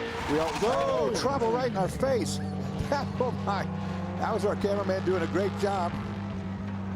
Wow, the number 18, Johannes Stuck, off the racetrack. I said earlier, it was hard to hit anything here at Miller Motorsports Park, but easy for you to say. Yeah, I guess so, sitting in here. You don't get much closer view of a crash site than that one. And he got across the gravel trap, and he's going to get back on course. Yeah, he's going to bring a lot of stuff. That's the problem here. All of that dirt packs up underneath the under tray on that car in the back end, and it will begin to might have a flat right front. I'm not sure. Dispense itself on the racetrack. Look at that. Watch that. Okay, the O2's back in the IMSA Challenge class. Jamie? That's right. They are taking their time after that penalty on their first pit stop. They made sure the car was at a complete stop before putting any fuel in the car. They are doing a driver change, so Nick Parker's now getting behind the wheel. Carl Skurlong climbing out. He's helping him. This is what new for these guys. Carl Skurlong, this is the first time he's ever even driven a sports car. So doing these driver change, everything's a new experience, but it looks like they're getting the hang of it the second time around. It's like we said, this class has developed both teams and drivers. You see Johannes Stuck getting that 18 VC Racing entry back to pit lane. Let's take a look here, Dorsey.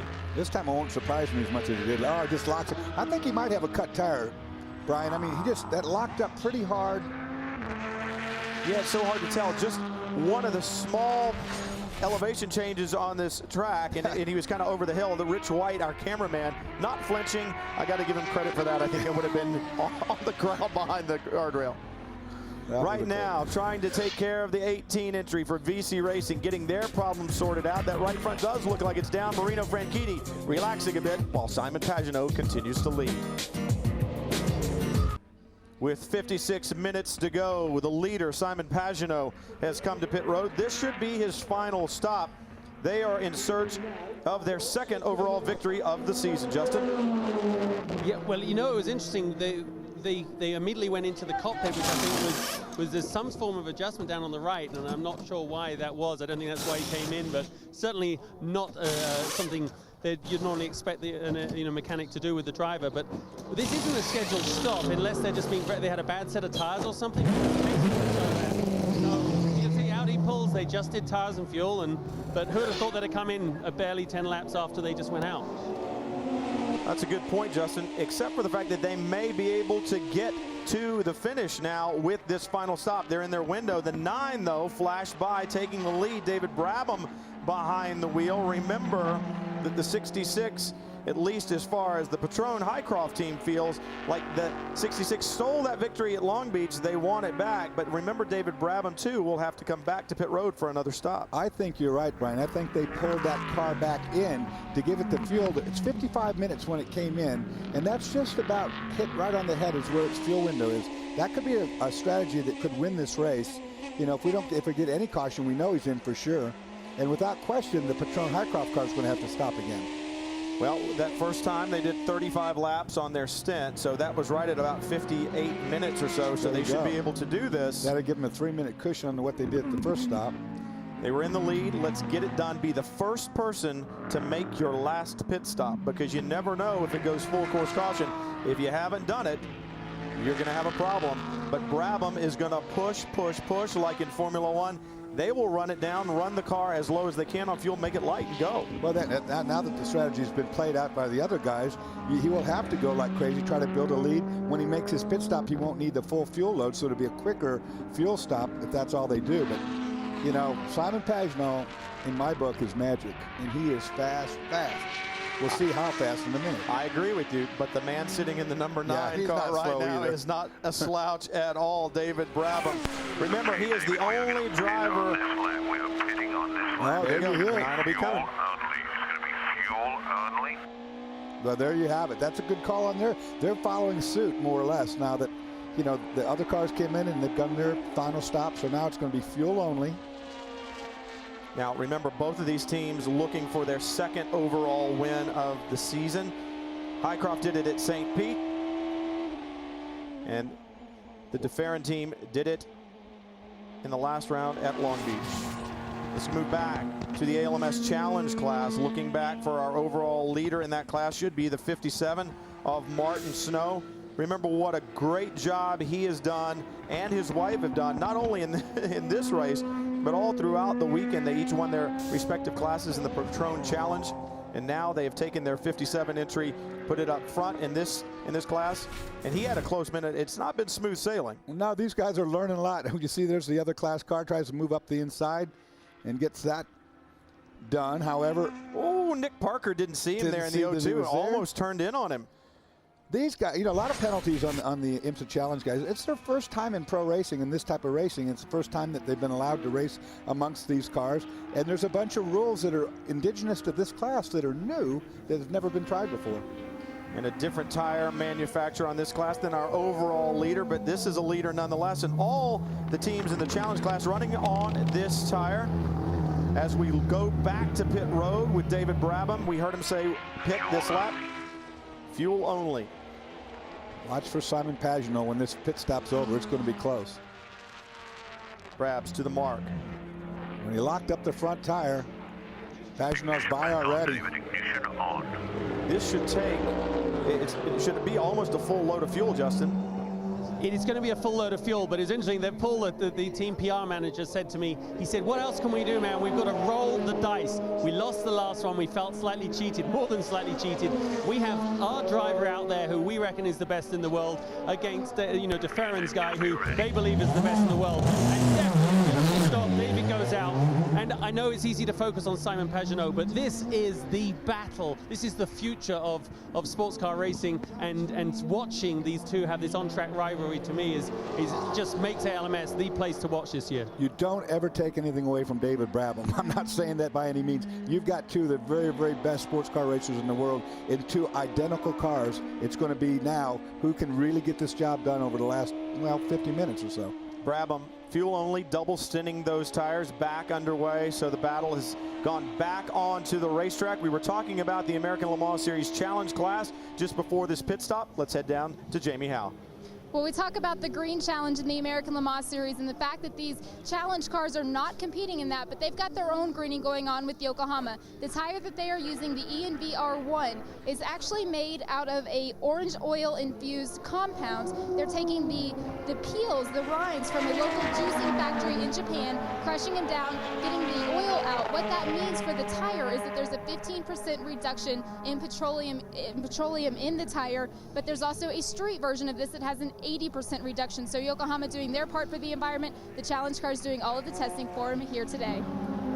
And if you lock up the brakes, it smells like you're in Sebring. It smells like you're in Sebring, exactly. You look there at that green tire as the Snows continue to lead. Martin Snow behind the wheel right now. Move back to second place, the number 47, a very familiar name, Guy Cosmo. And Guy Cosmo is one of the great young talents, not only in this series, but almost any series that he runs in throughout the country, running in the challenge class right now with his co-driver. And Guy has won an American Le Mans Series competition in the P2 category before at Mid-Ohio. As you see, one of the Flying Lizard GT2 Porsches flash by. Cosmo trying to hunt down Martin Snow. He's got a long way to do it. Then the 08, another one of those beautiful Porsche entries from Orbit Racing. Tequila Patron on the side of it. Looks a lot like the number 9 Highcroft entry, and it should. Ed Brown, the CEO of Patron, sharing that car with Bill Sweedler. Both of those guys very accomplished in the Patron Challenge class. So they're having a good time out here right now. You're talking about Guy Cosmo. He is a professional driver, so it's going to be very interesting to see what Martin Snow can do up against a guy like Guy Cosmo, who is top of the notch, you know, pro driver, which you can put in this class. It's a brand new situation. You're going to see a lot of amateur driver, pro driver combinations in this class as it builds. Well, Race Hub at AmericanLeMans.com has all the content you need to follow the American Le Mans Series up close and personal, including a web spotter's guide, live pit notes, and other important race information, track maps, link to live radio, and more. So log on now at AmericanLeMans.com. Look at the beautiful scenery there from Miller Motorsports Park. Simon Pagenaud continues to lead. The Chronicles, what a great job they're doing, looking for their second overall victory of the season. But what about the 50th overall victory for Michelin? It happened at Portland Raceway back in 2004. J.J. Leto, Marco Werner in a champion Audi R8.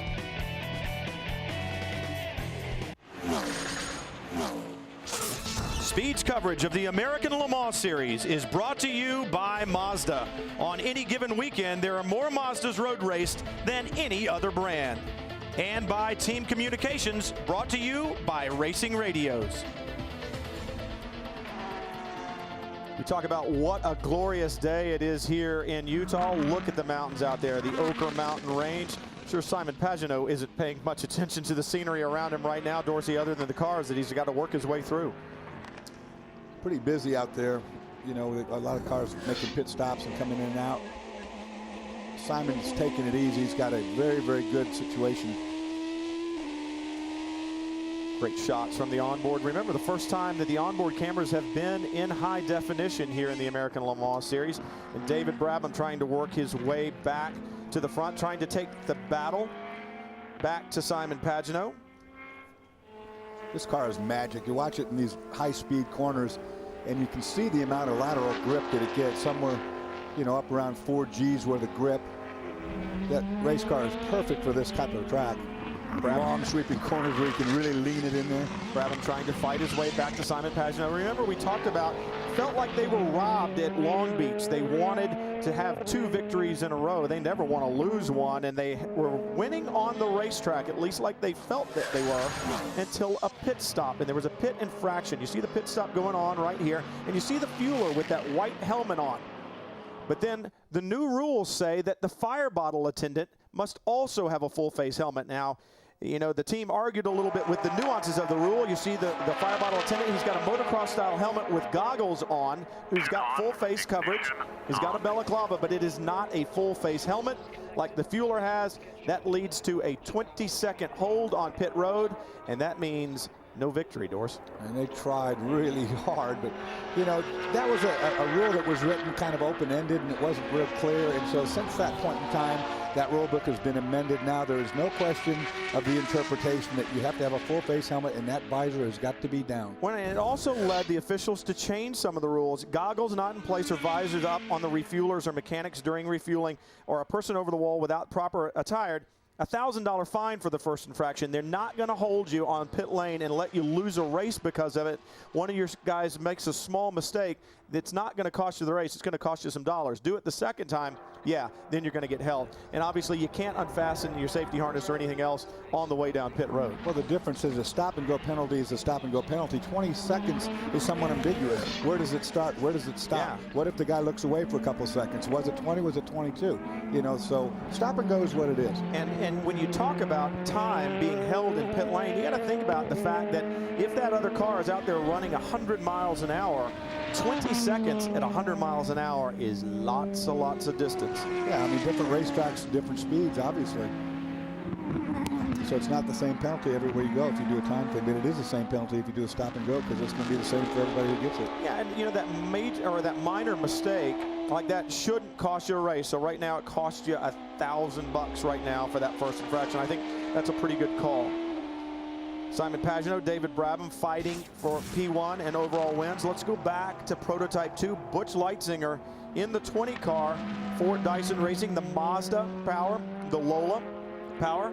So remember, here are the last pit stops for the 20. First one was on 29 and then 54. Remember, 20 car did not take tires on the 29th lap. They came in, got fuel early. That was their call. 15 car came 34.69 on the second stop. I mean, that's 15 laps further that they went. So the 15 should be able to be good to the end. But the 20 car, by my calculations, is going to be about 15 minutes short And as you said, this racetrack does not lend itself to cautions because it's so wide open. You know, you can spin a car out here and you're not going to be in trouble like on some street circuits and so forth.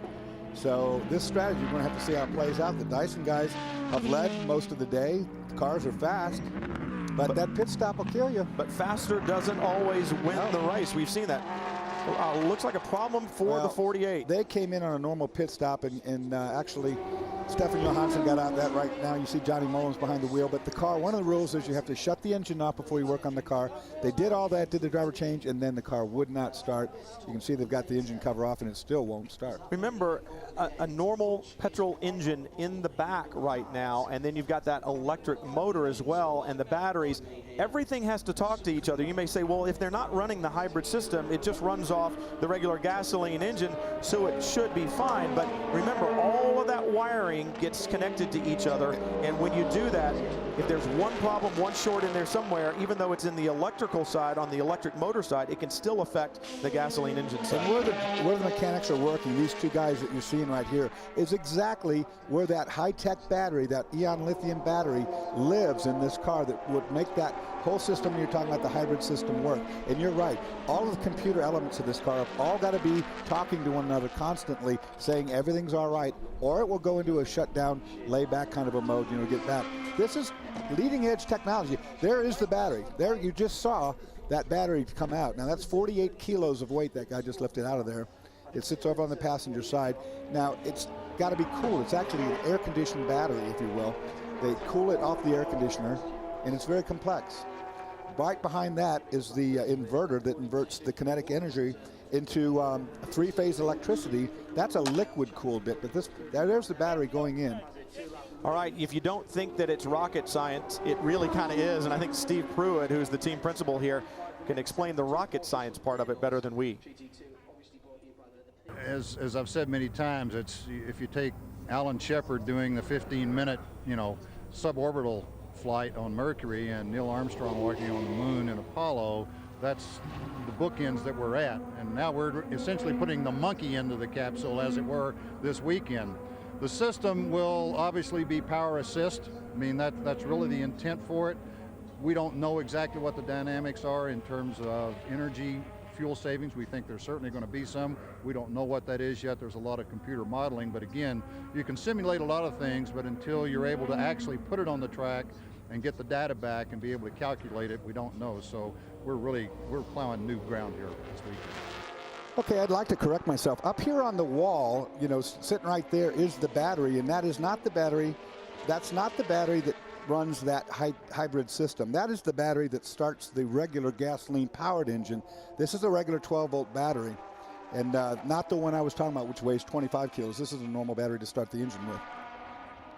One of the other issues that they've had is that this car is so new, and it's the first time that they've had it in the race and tested it under race conditions. They weren't sure what size tools to grab out of the toolbox, so everything's taking a little bit longer. It is a learning process, but this team is going to get it because this is a huge undertaking that they've committed themselves to. Well, they have already shown very well in their first outing in this hybrid, so better luck to them in the future. They're struggling a bit right now, but probably the weekend going smoother than they would have expected. And for Simon Pagenaud, it can't get any better. We'll be back to Utah.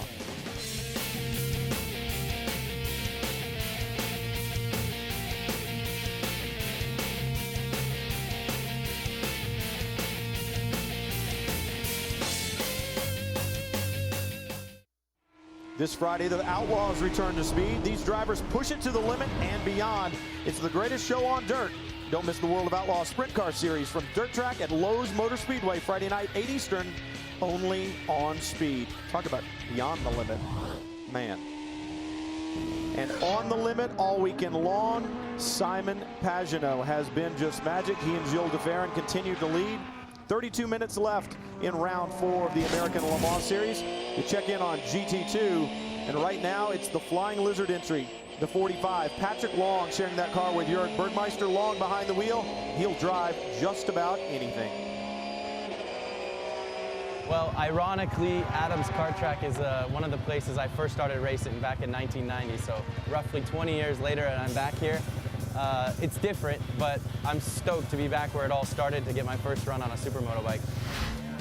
Former Supercross winner David Pingree gave Patrick some pointers before they hopped on the bikes, and this flying lizard quickly remembered the racing line from his childhood track.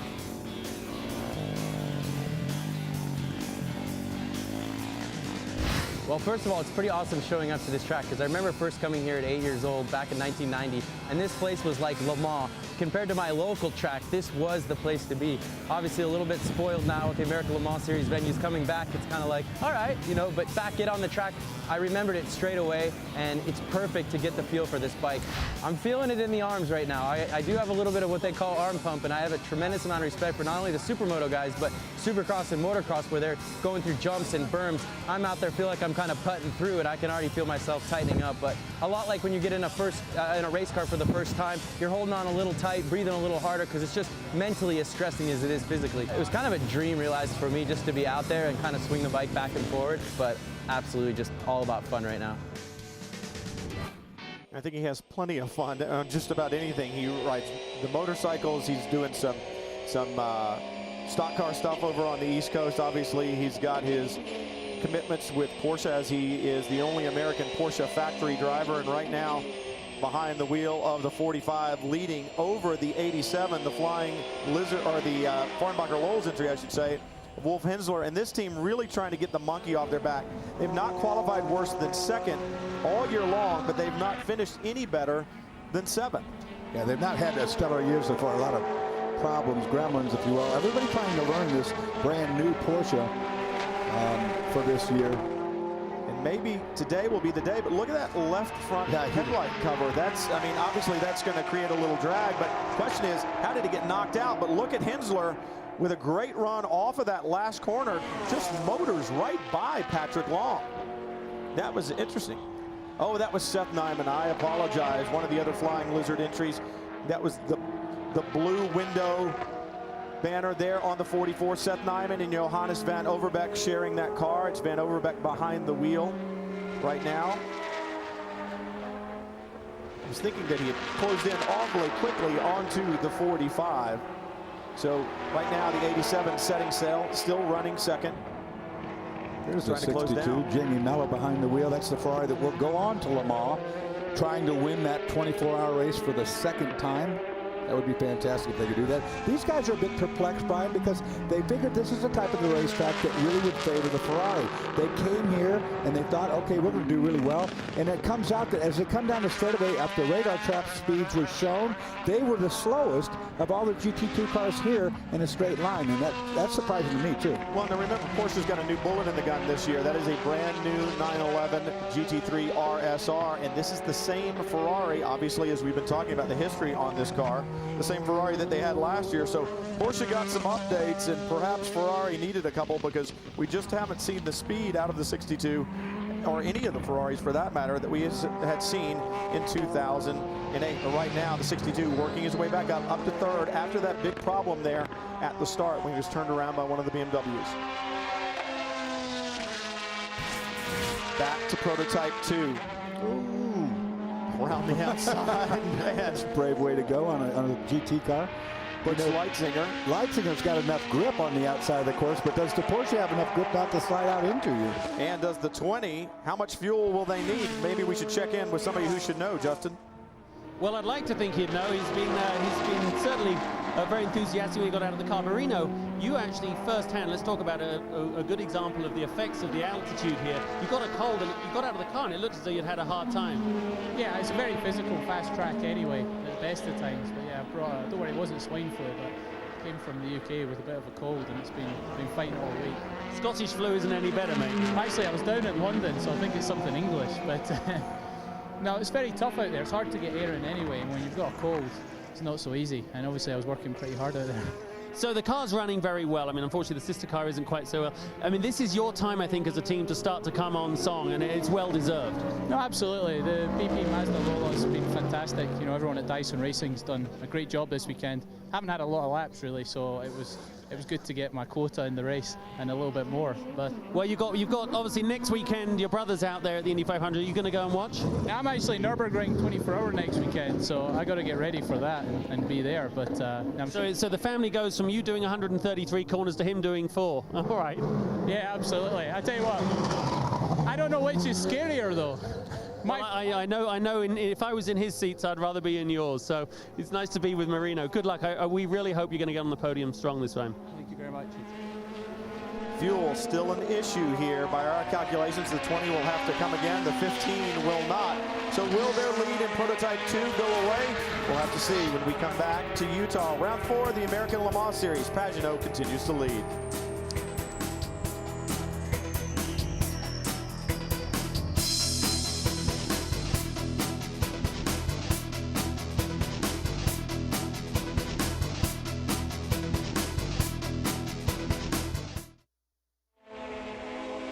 Simon Pagenaud behind the wheel of the number 66 Acura ARX02. The P1 and overall leader looking for their second overall win, while Michelin looks for their 100th. Let's go to the 75th overall win for Michelin. March 2007, St. Petersburg, the Audi R10, driven by Magnish and Capello, to win 75 from Michelin. Will it be 100 overall victories today for Michelin?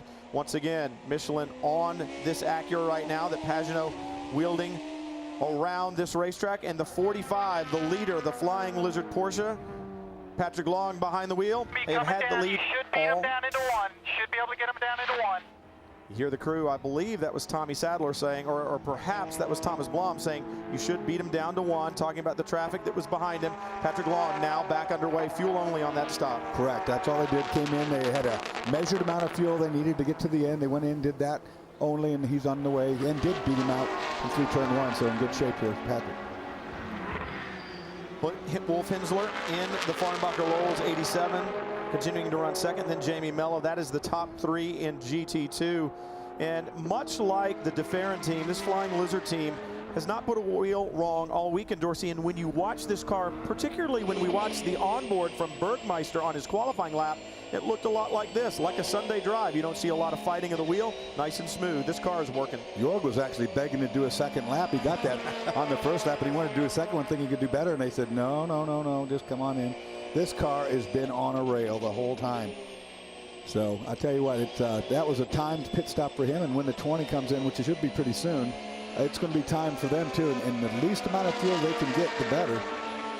Patrick Long, you watch him work the wheel, nice and smooth.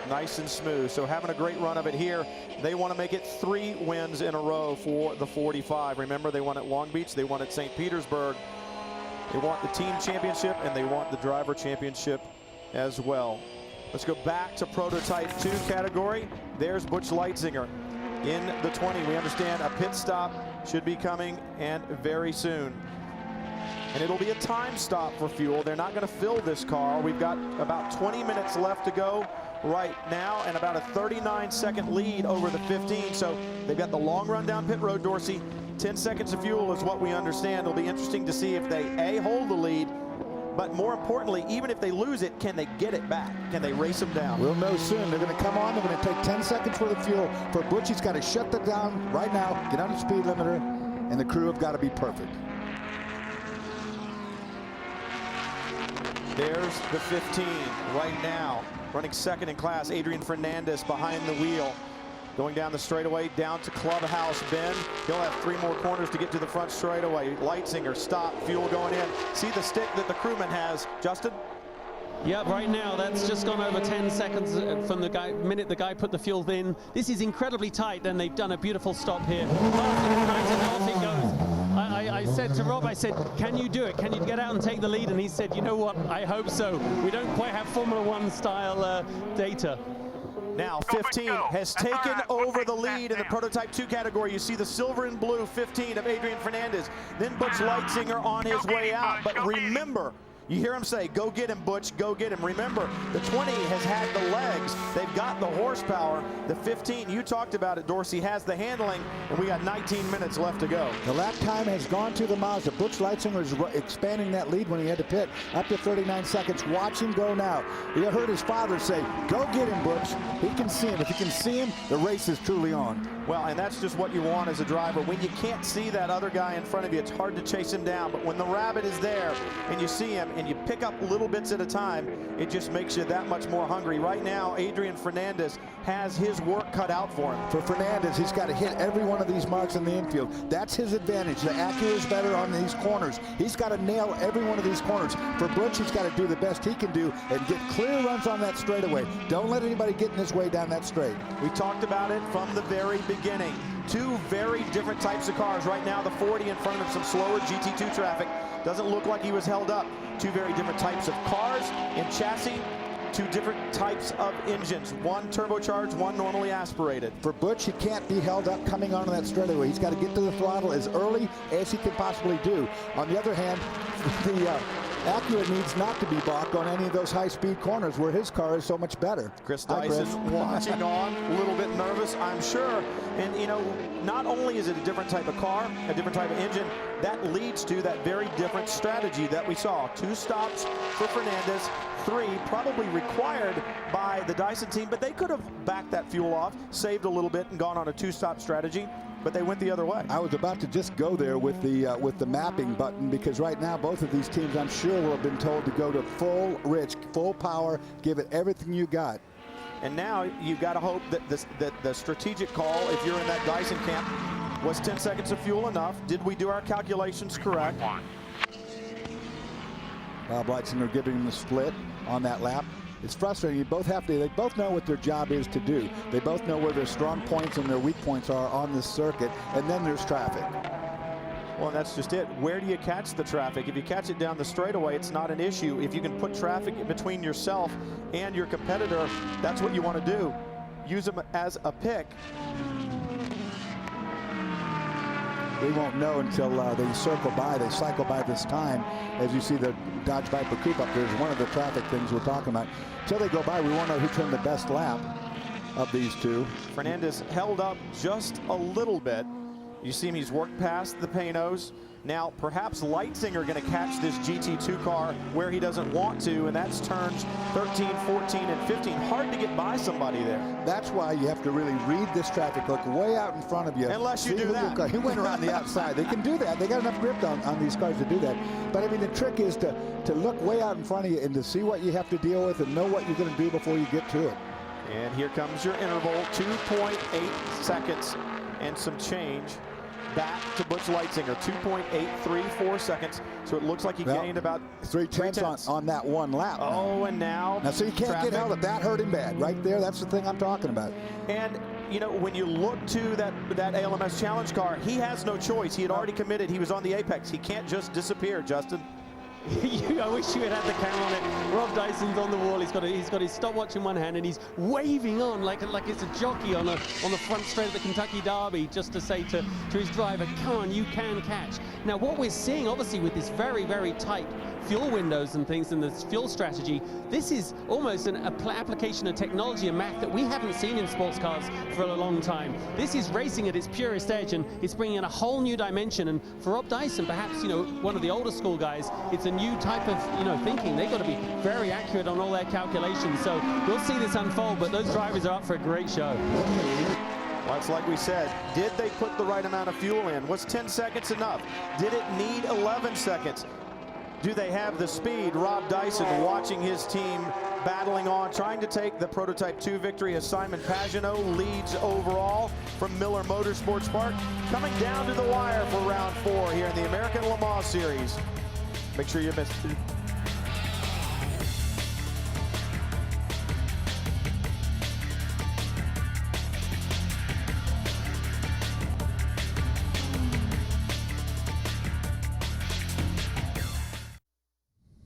Next Sunday, don't miss the Formula One Grand Prix of Monaco on Speed.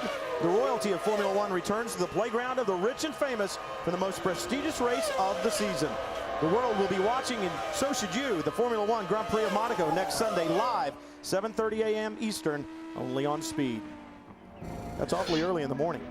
Are you going to be up, Dorsey? Well, it depends if I'm coming in or going out. I hear you. Right now, Simon Pagenaud continues the lead. We'll take you all the way to the checkered flag. The battle really being waged, though, in the Prototype 2 category. Pagenaud and this DeFerrin team have had it all their way since they unloaded off the truck on Friday.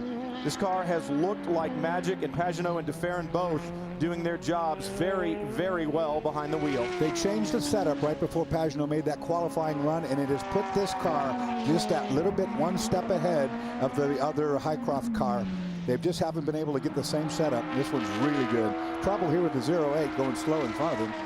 While Pagenaud has not been pressed for position, the battle being just waged in the P2 category. Two different cars, two different engine combinations, and two very different strategies, Dorsey. And Adrian Fernandez is wringing the neck of this Acura right now because he's got to get everything he can out of the infield, because this man right here, Butch Leitzinger, has got the loud pedal down. You can hear that turbocharger out. You can hear that wastegate cheap every time he lifts off. That means he's got it on full rich. He's making a lot of power. Well, I wonder if perhaps Adrian Fernandez saved some fuel in that Acura, the P2 Acura. Look at the interval as Butch Leitzinger flashes across the line.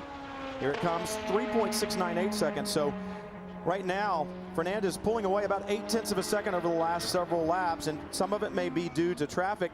But I wonder, Dorsey, if they've saved enough fuel that they've been able to go a little richer here, develop a little bit more power out of that Acura, and perhaps pull that gap when they needed it. The other thing I was thinking about too also, Brian, is that the fact that Butch Leitzinger in the 20 was pushing really, really hard to open up that lead, knowing he had to come in and get that 10 seconds of fuel. I'm wondering if he didn't have to push so hard so early that he's down on his tire a little bit compared to Adrian. Well, that's a great point, and here's another thing that Butch Leitzinger has to do. Oh, he gets a little loose right there under braking.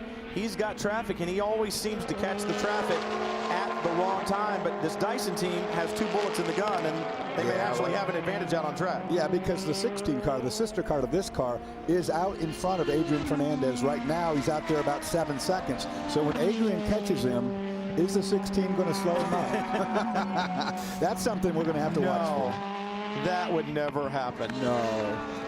Butch Leitzinger wants to do it on his own terms, though. You talk about wringing the neck. Right now, that Mazda power plant at full song in the back of that Lola coupe. And talk about the turbocharger, the wastegate. These cars, when they lift and they're making big boosts, you hear them, they go, and that's a great sound back from the old IMSA days that we used to hear when we had those turbochargers really whistling up. Well, that's doing that on that Mazda. As Adrian Fernandez holds down the lead in the Prototype 2 category, you look at some of the other classes in the field. Remember, 4 classes competing today on the same racetrack. GT2 for the Flying Lizards. It's been one of those magical days as well. Jörg Bergmeister, Patrick Long from the pole, and they're looking for 3 in a row. They're looking for the hat trick. This car's flat hooked up. It unloaded that way and has never got any wheel wrong all weekend. They did get an extended lead. You guys are talking about the fuel strategy. The Farnbacher Rolls team at that number 87 Porsche, they came in for a splash of fuel at the same time as the Flying Lizards did, but they miscalculated. They just had to come back in for another splash of fuel, so definitely gave Flying Lizards another advantage today. And that's exactly what we talked about all year. The Farnbacher guys off just that one little 0.5% or whatever. But when you're up against the Lizards like this, with the driver talent and with the talent of that team in general, you can't be off anything. No, you can't make that mistake. That's the lead in GT2. Remember, a new class this weekend, the American Le Mans Series Challenge class, the ALMS Challenge class. Welcome them to the battle here. 5 cars took the green flag in that class this weekend. When you look at the leader right there, the 57 of Martin Snow, they too have had a great weekend. Martin and his wife Melanie, no strangers to ALMS competition. Remember, they won at Sebring in the GTS class in 1999, the first year of American Le Mans Series competition at Sebring, and it doesn't look like they've forgotten their winning ways. Brian, I give this class a thumbs up. These guys have given a really good accounting for themselves. All 5 cars that have entered have really had a good battle. They stayed out of everybody's way. I don't have any problem with this. Well, I think that's the key right there, Dorsey, and it's a great place to introduce the class. We've got over 3 miles of racetrack here at Miller Motorsports Park, so you got a lot of wide open spaces and a lot of room to get by. So if you're going to introduce it, this is probably the place. And you're right, I haven't seen anybody create a problem for anybody else. Now, Limerock might be interesting. Yeah, I think maybe that would be a no-go there. But as you watch Martin Snow flash down the straightaway, he's got the lead, and he's leading over Guy Cosmo, who's running second in class. And remember, Cosmo, a very experienced driver, has a win in the Prototype 2 category at Mid-Ohio when he drove the BK Mazda. So that says a lot about the talent and the depth of talent in this class. No question about that. There's a look at Guy. And you look at Guy, you know how good he is. He's a pro driver. Martin Snow ran a 58.50. Guy just ran a 59.2. So, you know, Snow's doing a good job. I got to say, you know, that team is very strong. Cosmo flashes by. He says, you know, getting back into one of these Porsches takes a lot of adaptation. There's some guys who drive these cars well, and some guys who drive other cars extremely well, but struggle in the Porsche because of that rear engine design. It takes a certain style and a certain attitude to drive it. Some people love it. Others, well, maybe not so much. Right there, you see the Highcroft number 9 of David Brabham flash by, running second right now. And back up front in P1 and overall, Simon Pagenaud.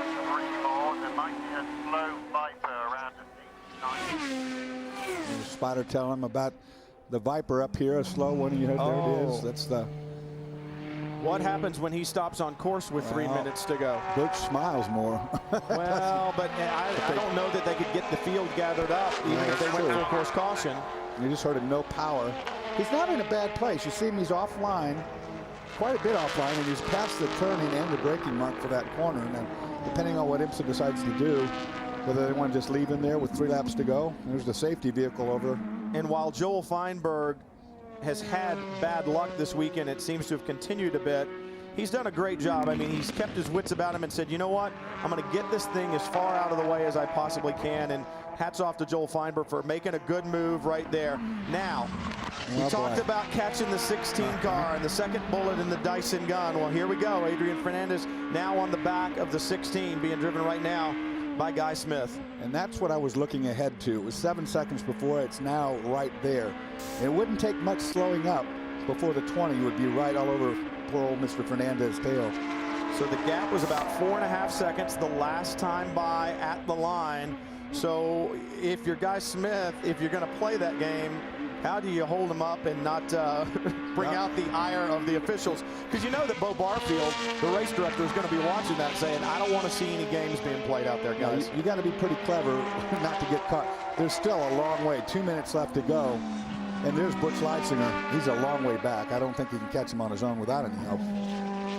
Right now, working through the tighter sections onto the front straightaway, turns 13, 14, and now 15. This is the left-hand carousel onto the front straightaway. But remember, that Mazda's going to have the legs down the straightaway, so he'll stay in front down the straightaway, and then Adrian will have to deal with him through the corners yet again. And there's your story right there. You see the 2 cars. The green car in the lead is, of course, about to be another lap down. The overall leader, the blue car, and this car in pursuit with 1.5 minutes to go. Yeah, this should be the last lap, because just about 1 minute 25, 28 seconds when they crossed the line. The last lap time they did was a 1:37. Yeah, I don't think he's holding him up at all. I think 16's running a good speed here. Yeah, I would be surprised, but if you're going to do it, this is where you're going to do it. And you see Adrian flash the lights a little bit. Butch Leitzinger inching ever closer. You see the Mazda turbo power. It can squeak away on these short runs.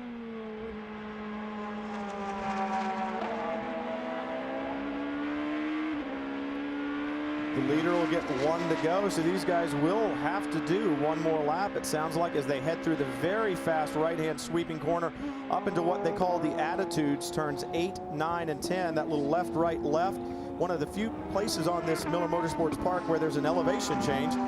Pagenaud continuing to hold down the point. He will get the 1 to go as the overall leader. There it is. 19 seconds in the race, but the leader is the one who sets the checkered flag, and you see Fernandez all over the back. They'll get the white flag this time. I thought perhaps they would have been on their last lap. That's not the case, and Fernandez going, man, help me out a little bit here, guy. Last lap. Here's our split. It's closer for sure. You can see that. Last 2.4. 2.4, you heard it, 2.4, so it is definitely closed down for the last several laps, and now he not only has to deal with Guy Smith, but a little bit of lap traffic. I believe that was Guy Cosmo in the challenge class that they just went by. And the team telling the 16 on the radio, do not block him, so that's good to hear. They want a square and even fight, and that's what they've had all race long. Back way off after you take the checker. That's the 16 radio. You hear him say back way off after you take the checkered, so perhaps he doesn't have the fuel to get back around after the checkered flag or something. Yeah, something with that. A bit curious. Fernandez trying to work his way, just a half a lap to go, but look at Butch Leitzinger has been able to claw his way forward.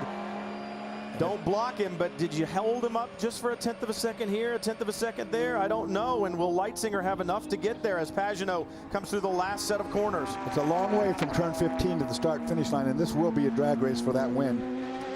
Yeah, that's right. 3,500-foot straightaway start-finish line. And Pagenaud celebrates the victory, the second of the season. And here you go. That's Fernandez stuck up underneath the back of the 16.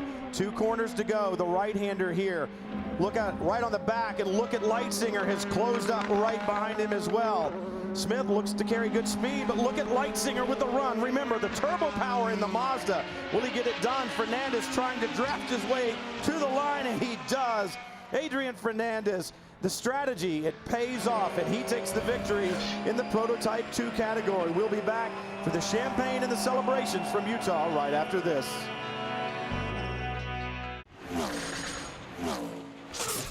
Speed's coverage of the American Le Mans Series is brought to you by Acura. Acura, advance.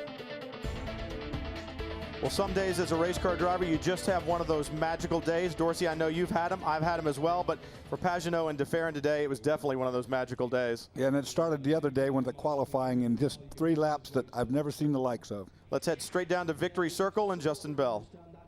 Simon, what a spectacular victory. That has to be the best 25th birthday present anyone could ever have. No, it's fantastic. I'm going to be 25 tomorrow, so it's absolutely fantastic what the different people have been doing this weekend with Acura.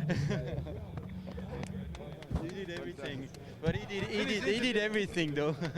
He did everything at the start, so I had a pretty easy life, to be honest. But the car was behaving fantastically, and I was just trying to get a good gap, because in the traffic it wasn't easy to be always able to carry the same gap. So I was pushing until the end all the time. Thanks to the team. Thank you. Well, not only did the hard work pay off for that team, when you look at GT2, the 45 Flying Lizard team had the same type of result. Yeah, they did. They tested here, and I tell you, Jörg Bergmeister, Patrick Long spanked them today. They led everything there was to lead. And Jamie Howe has caught up with our winners in GT2. Long, another dominating run for you and Jörg Bergmeister. 3 in a row. Was it as easy as you made it look? I tell you what, it was. I think that this Flying Lizard group has made it easy on us drivers this year. Not only strategy, but preparation. These guys put so much heart and soul into it. Our partners, eSilicone, Shortel, RedLineCoffee.com, they got us out here to pre-test, and that's what made the difference this week. Take a look now at the P2 winners. While it might have been easy for P1 and GT2, not in Prototype 2, as Diaz and Fernandez had to use strategy to stay in front. And this class is getting very interesting, no doubt about it, as the Mazda coupes that Dyson Racing runs get better each time we see them. Not only was the 15 fast on track, Justin Bell is fast on pit lane. He's caught up with our winners down there. A spectacular victory for Fernandez Motorsport. It was very close at the end there, perhaps closer than was comfortable. Absolutely. I think this time Liz and I really sweated out. The car was good, but the Mazdas were very strong and very fast on the straight. So, you know, it's easier to pass traffic for them in that respect. You have always a little bit jump, so we really saw it close. And then we got stuck. Liz got stuck behind some of the P1s, and we lost a ton of time. So it was a closest but earned victory for the team again. Well, a well-earned victory, a hard-earned victory, keeps their season perfect on the pole each race. They've won each race, but the move of the race, it really was in the Prototype 2 category. On the left, the Dyson entry just coming out of the pits, and the 15 with their fuel strategy still on track. And takes that lead and never gave it back, and they had to fight hard for that last bit to get that job done. Butch Leitzinger doing everything he can to catch back up. It was not to be, and Justin has caught up with Butch. Well, Butch, I can only imagine finishing second like that. You didn't leave anything on the table, and the gap got so close at the end. Fabulous. Yeah, I mean, we seem to be very close in pace, and you know, I think traffic was kind of decided, and the brakes didn't quite go our way. But you know, Mazda and BP are coming on, and we're gonna win some more this year. And you know, we were close this time, and next time will be better. Well, he certainly didn't give up today. He pressed all the way to the end, just came up a little bit short. But what about the brand new class that we saw today, the ALMS Challenge class? It was a great battle. We knew it would be, Dorsey. It is going to be a class to watch. It's going to grow. There's no question about it. They put on a great show for themselves throughout the weekend. Thumbs up to these guys, all of them. Martin and Melanie Snow end up taking the maiden victory, so their names will go down in the record book, just as it did in Sebring back in 1999. And Jamie has caught up with the Snow family. Martin Snow, a fabulous race for you and your wife, Melanie. Racing is truly a family effort for you. What does this mean to win on your home track today? Oh, this means a lot. This has just been an unbelievable weekend with 3 wins, and I just can't describe it. And the car ran great all the way through. The tires were good. We had to do a stint and a half on that last fuel stop on tires, but boy, everything was good right through to the end. Melanie did an excellent job. She started and got us up there in a good position, and I just had to get in and maintain.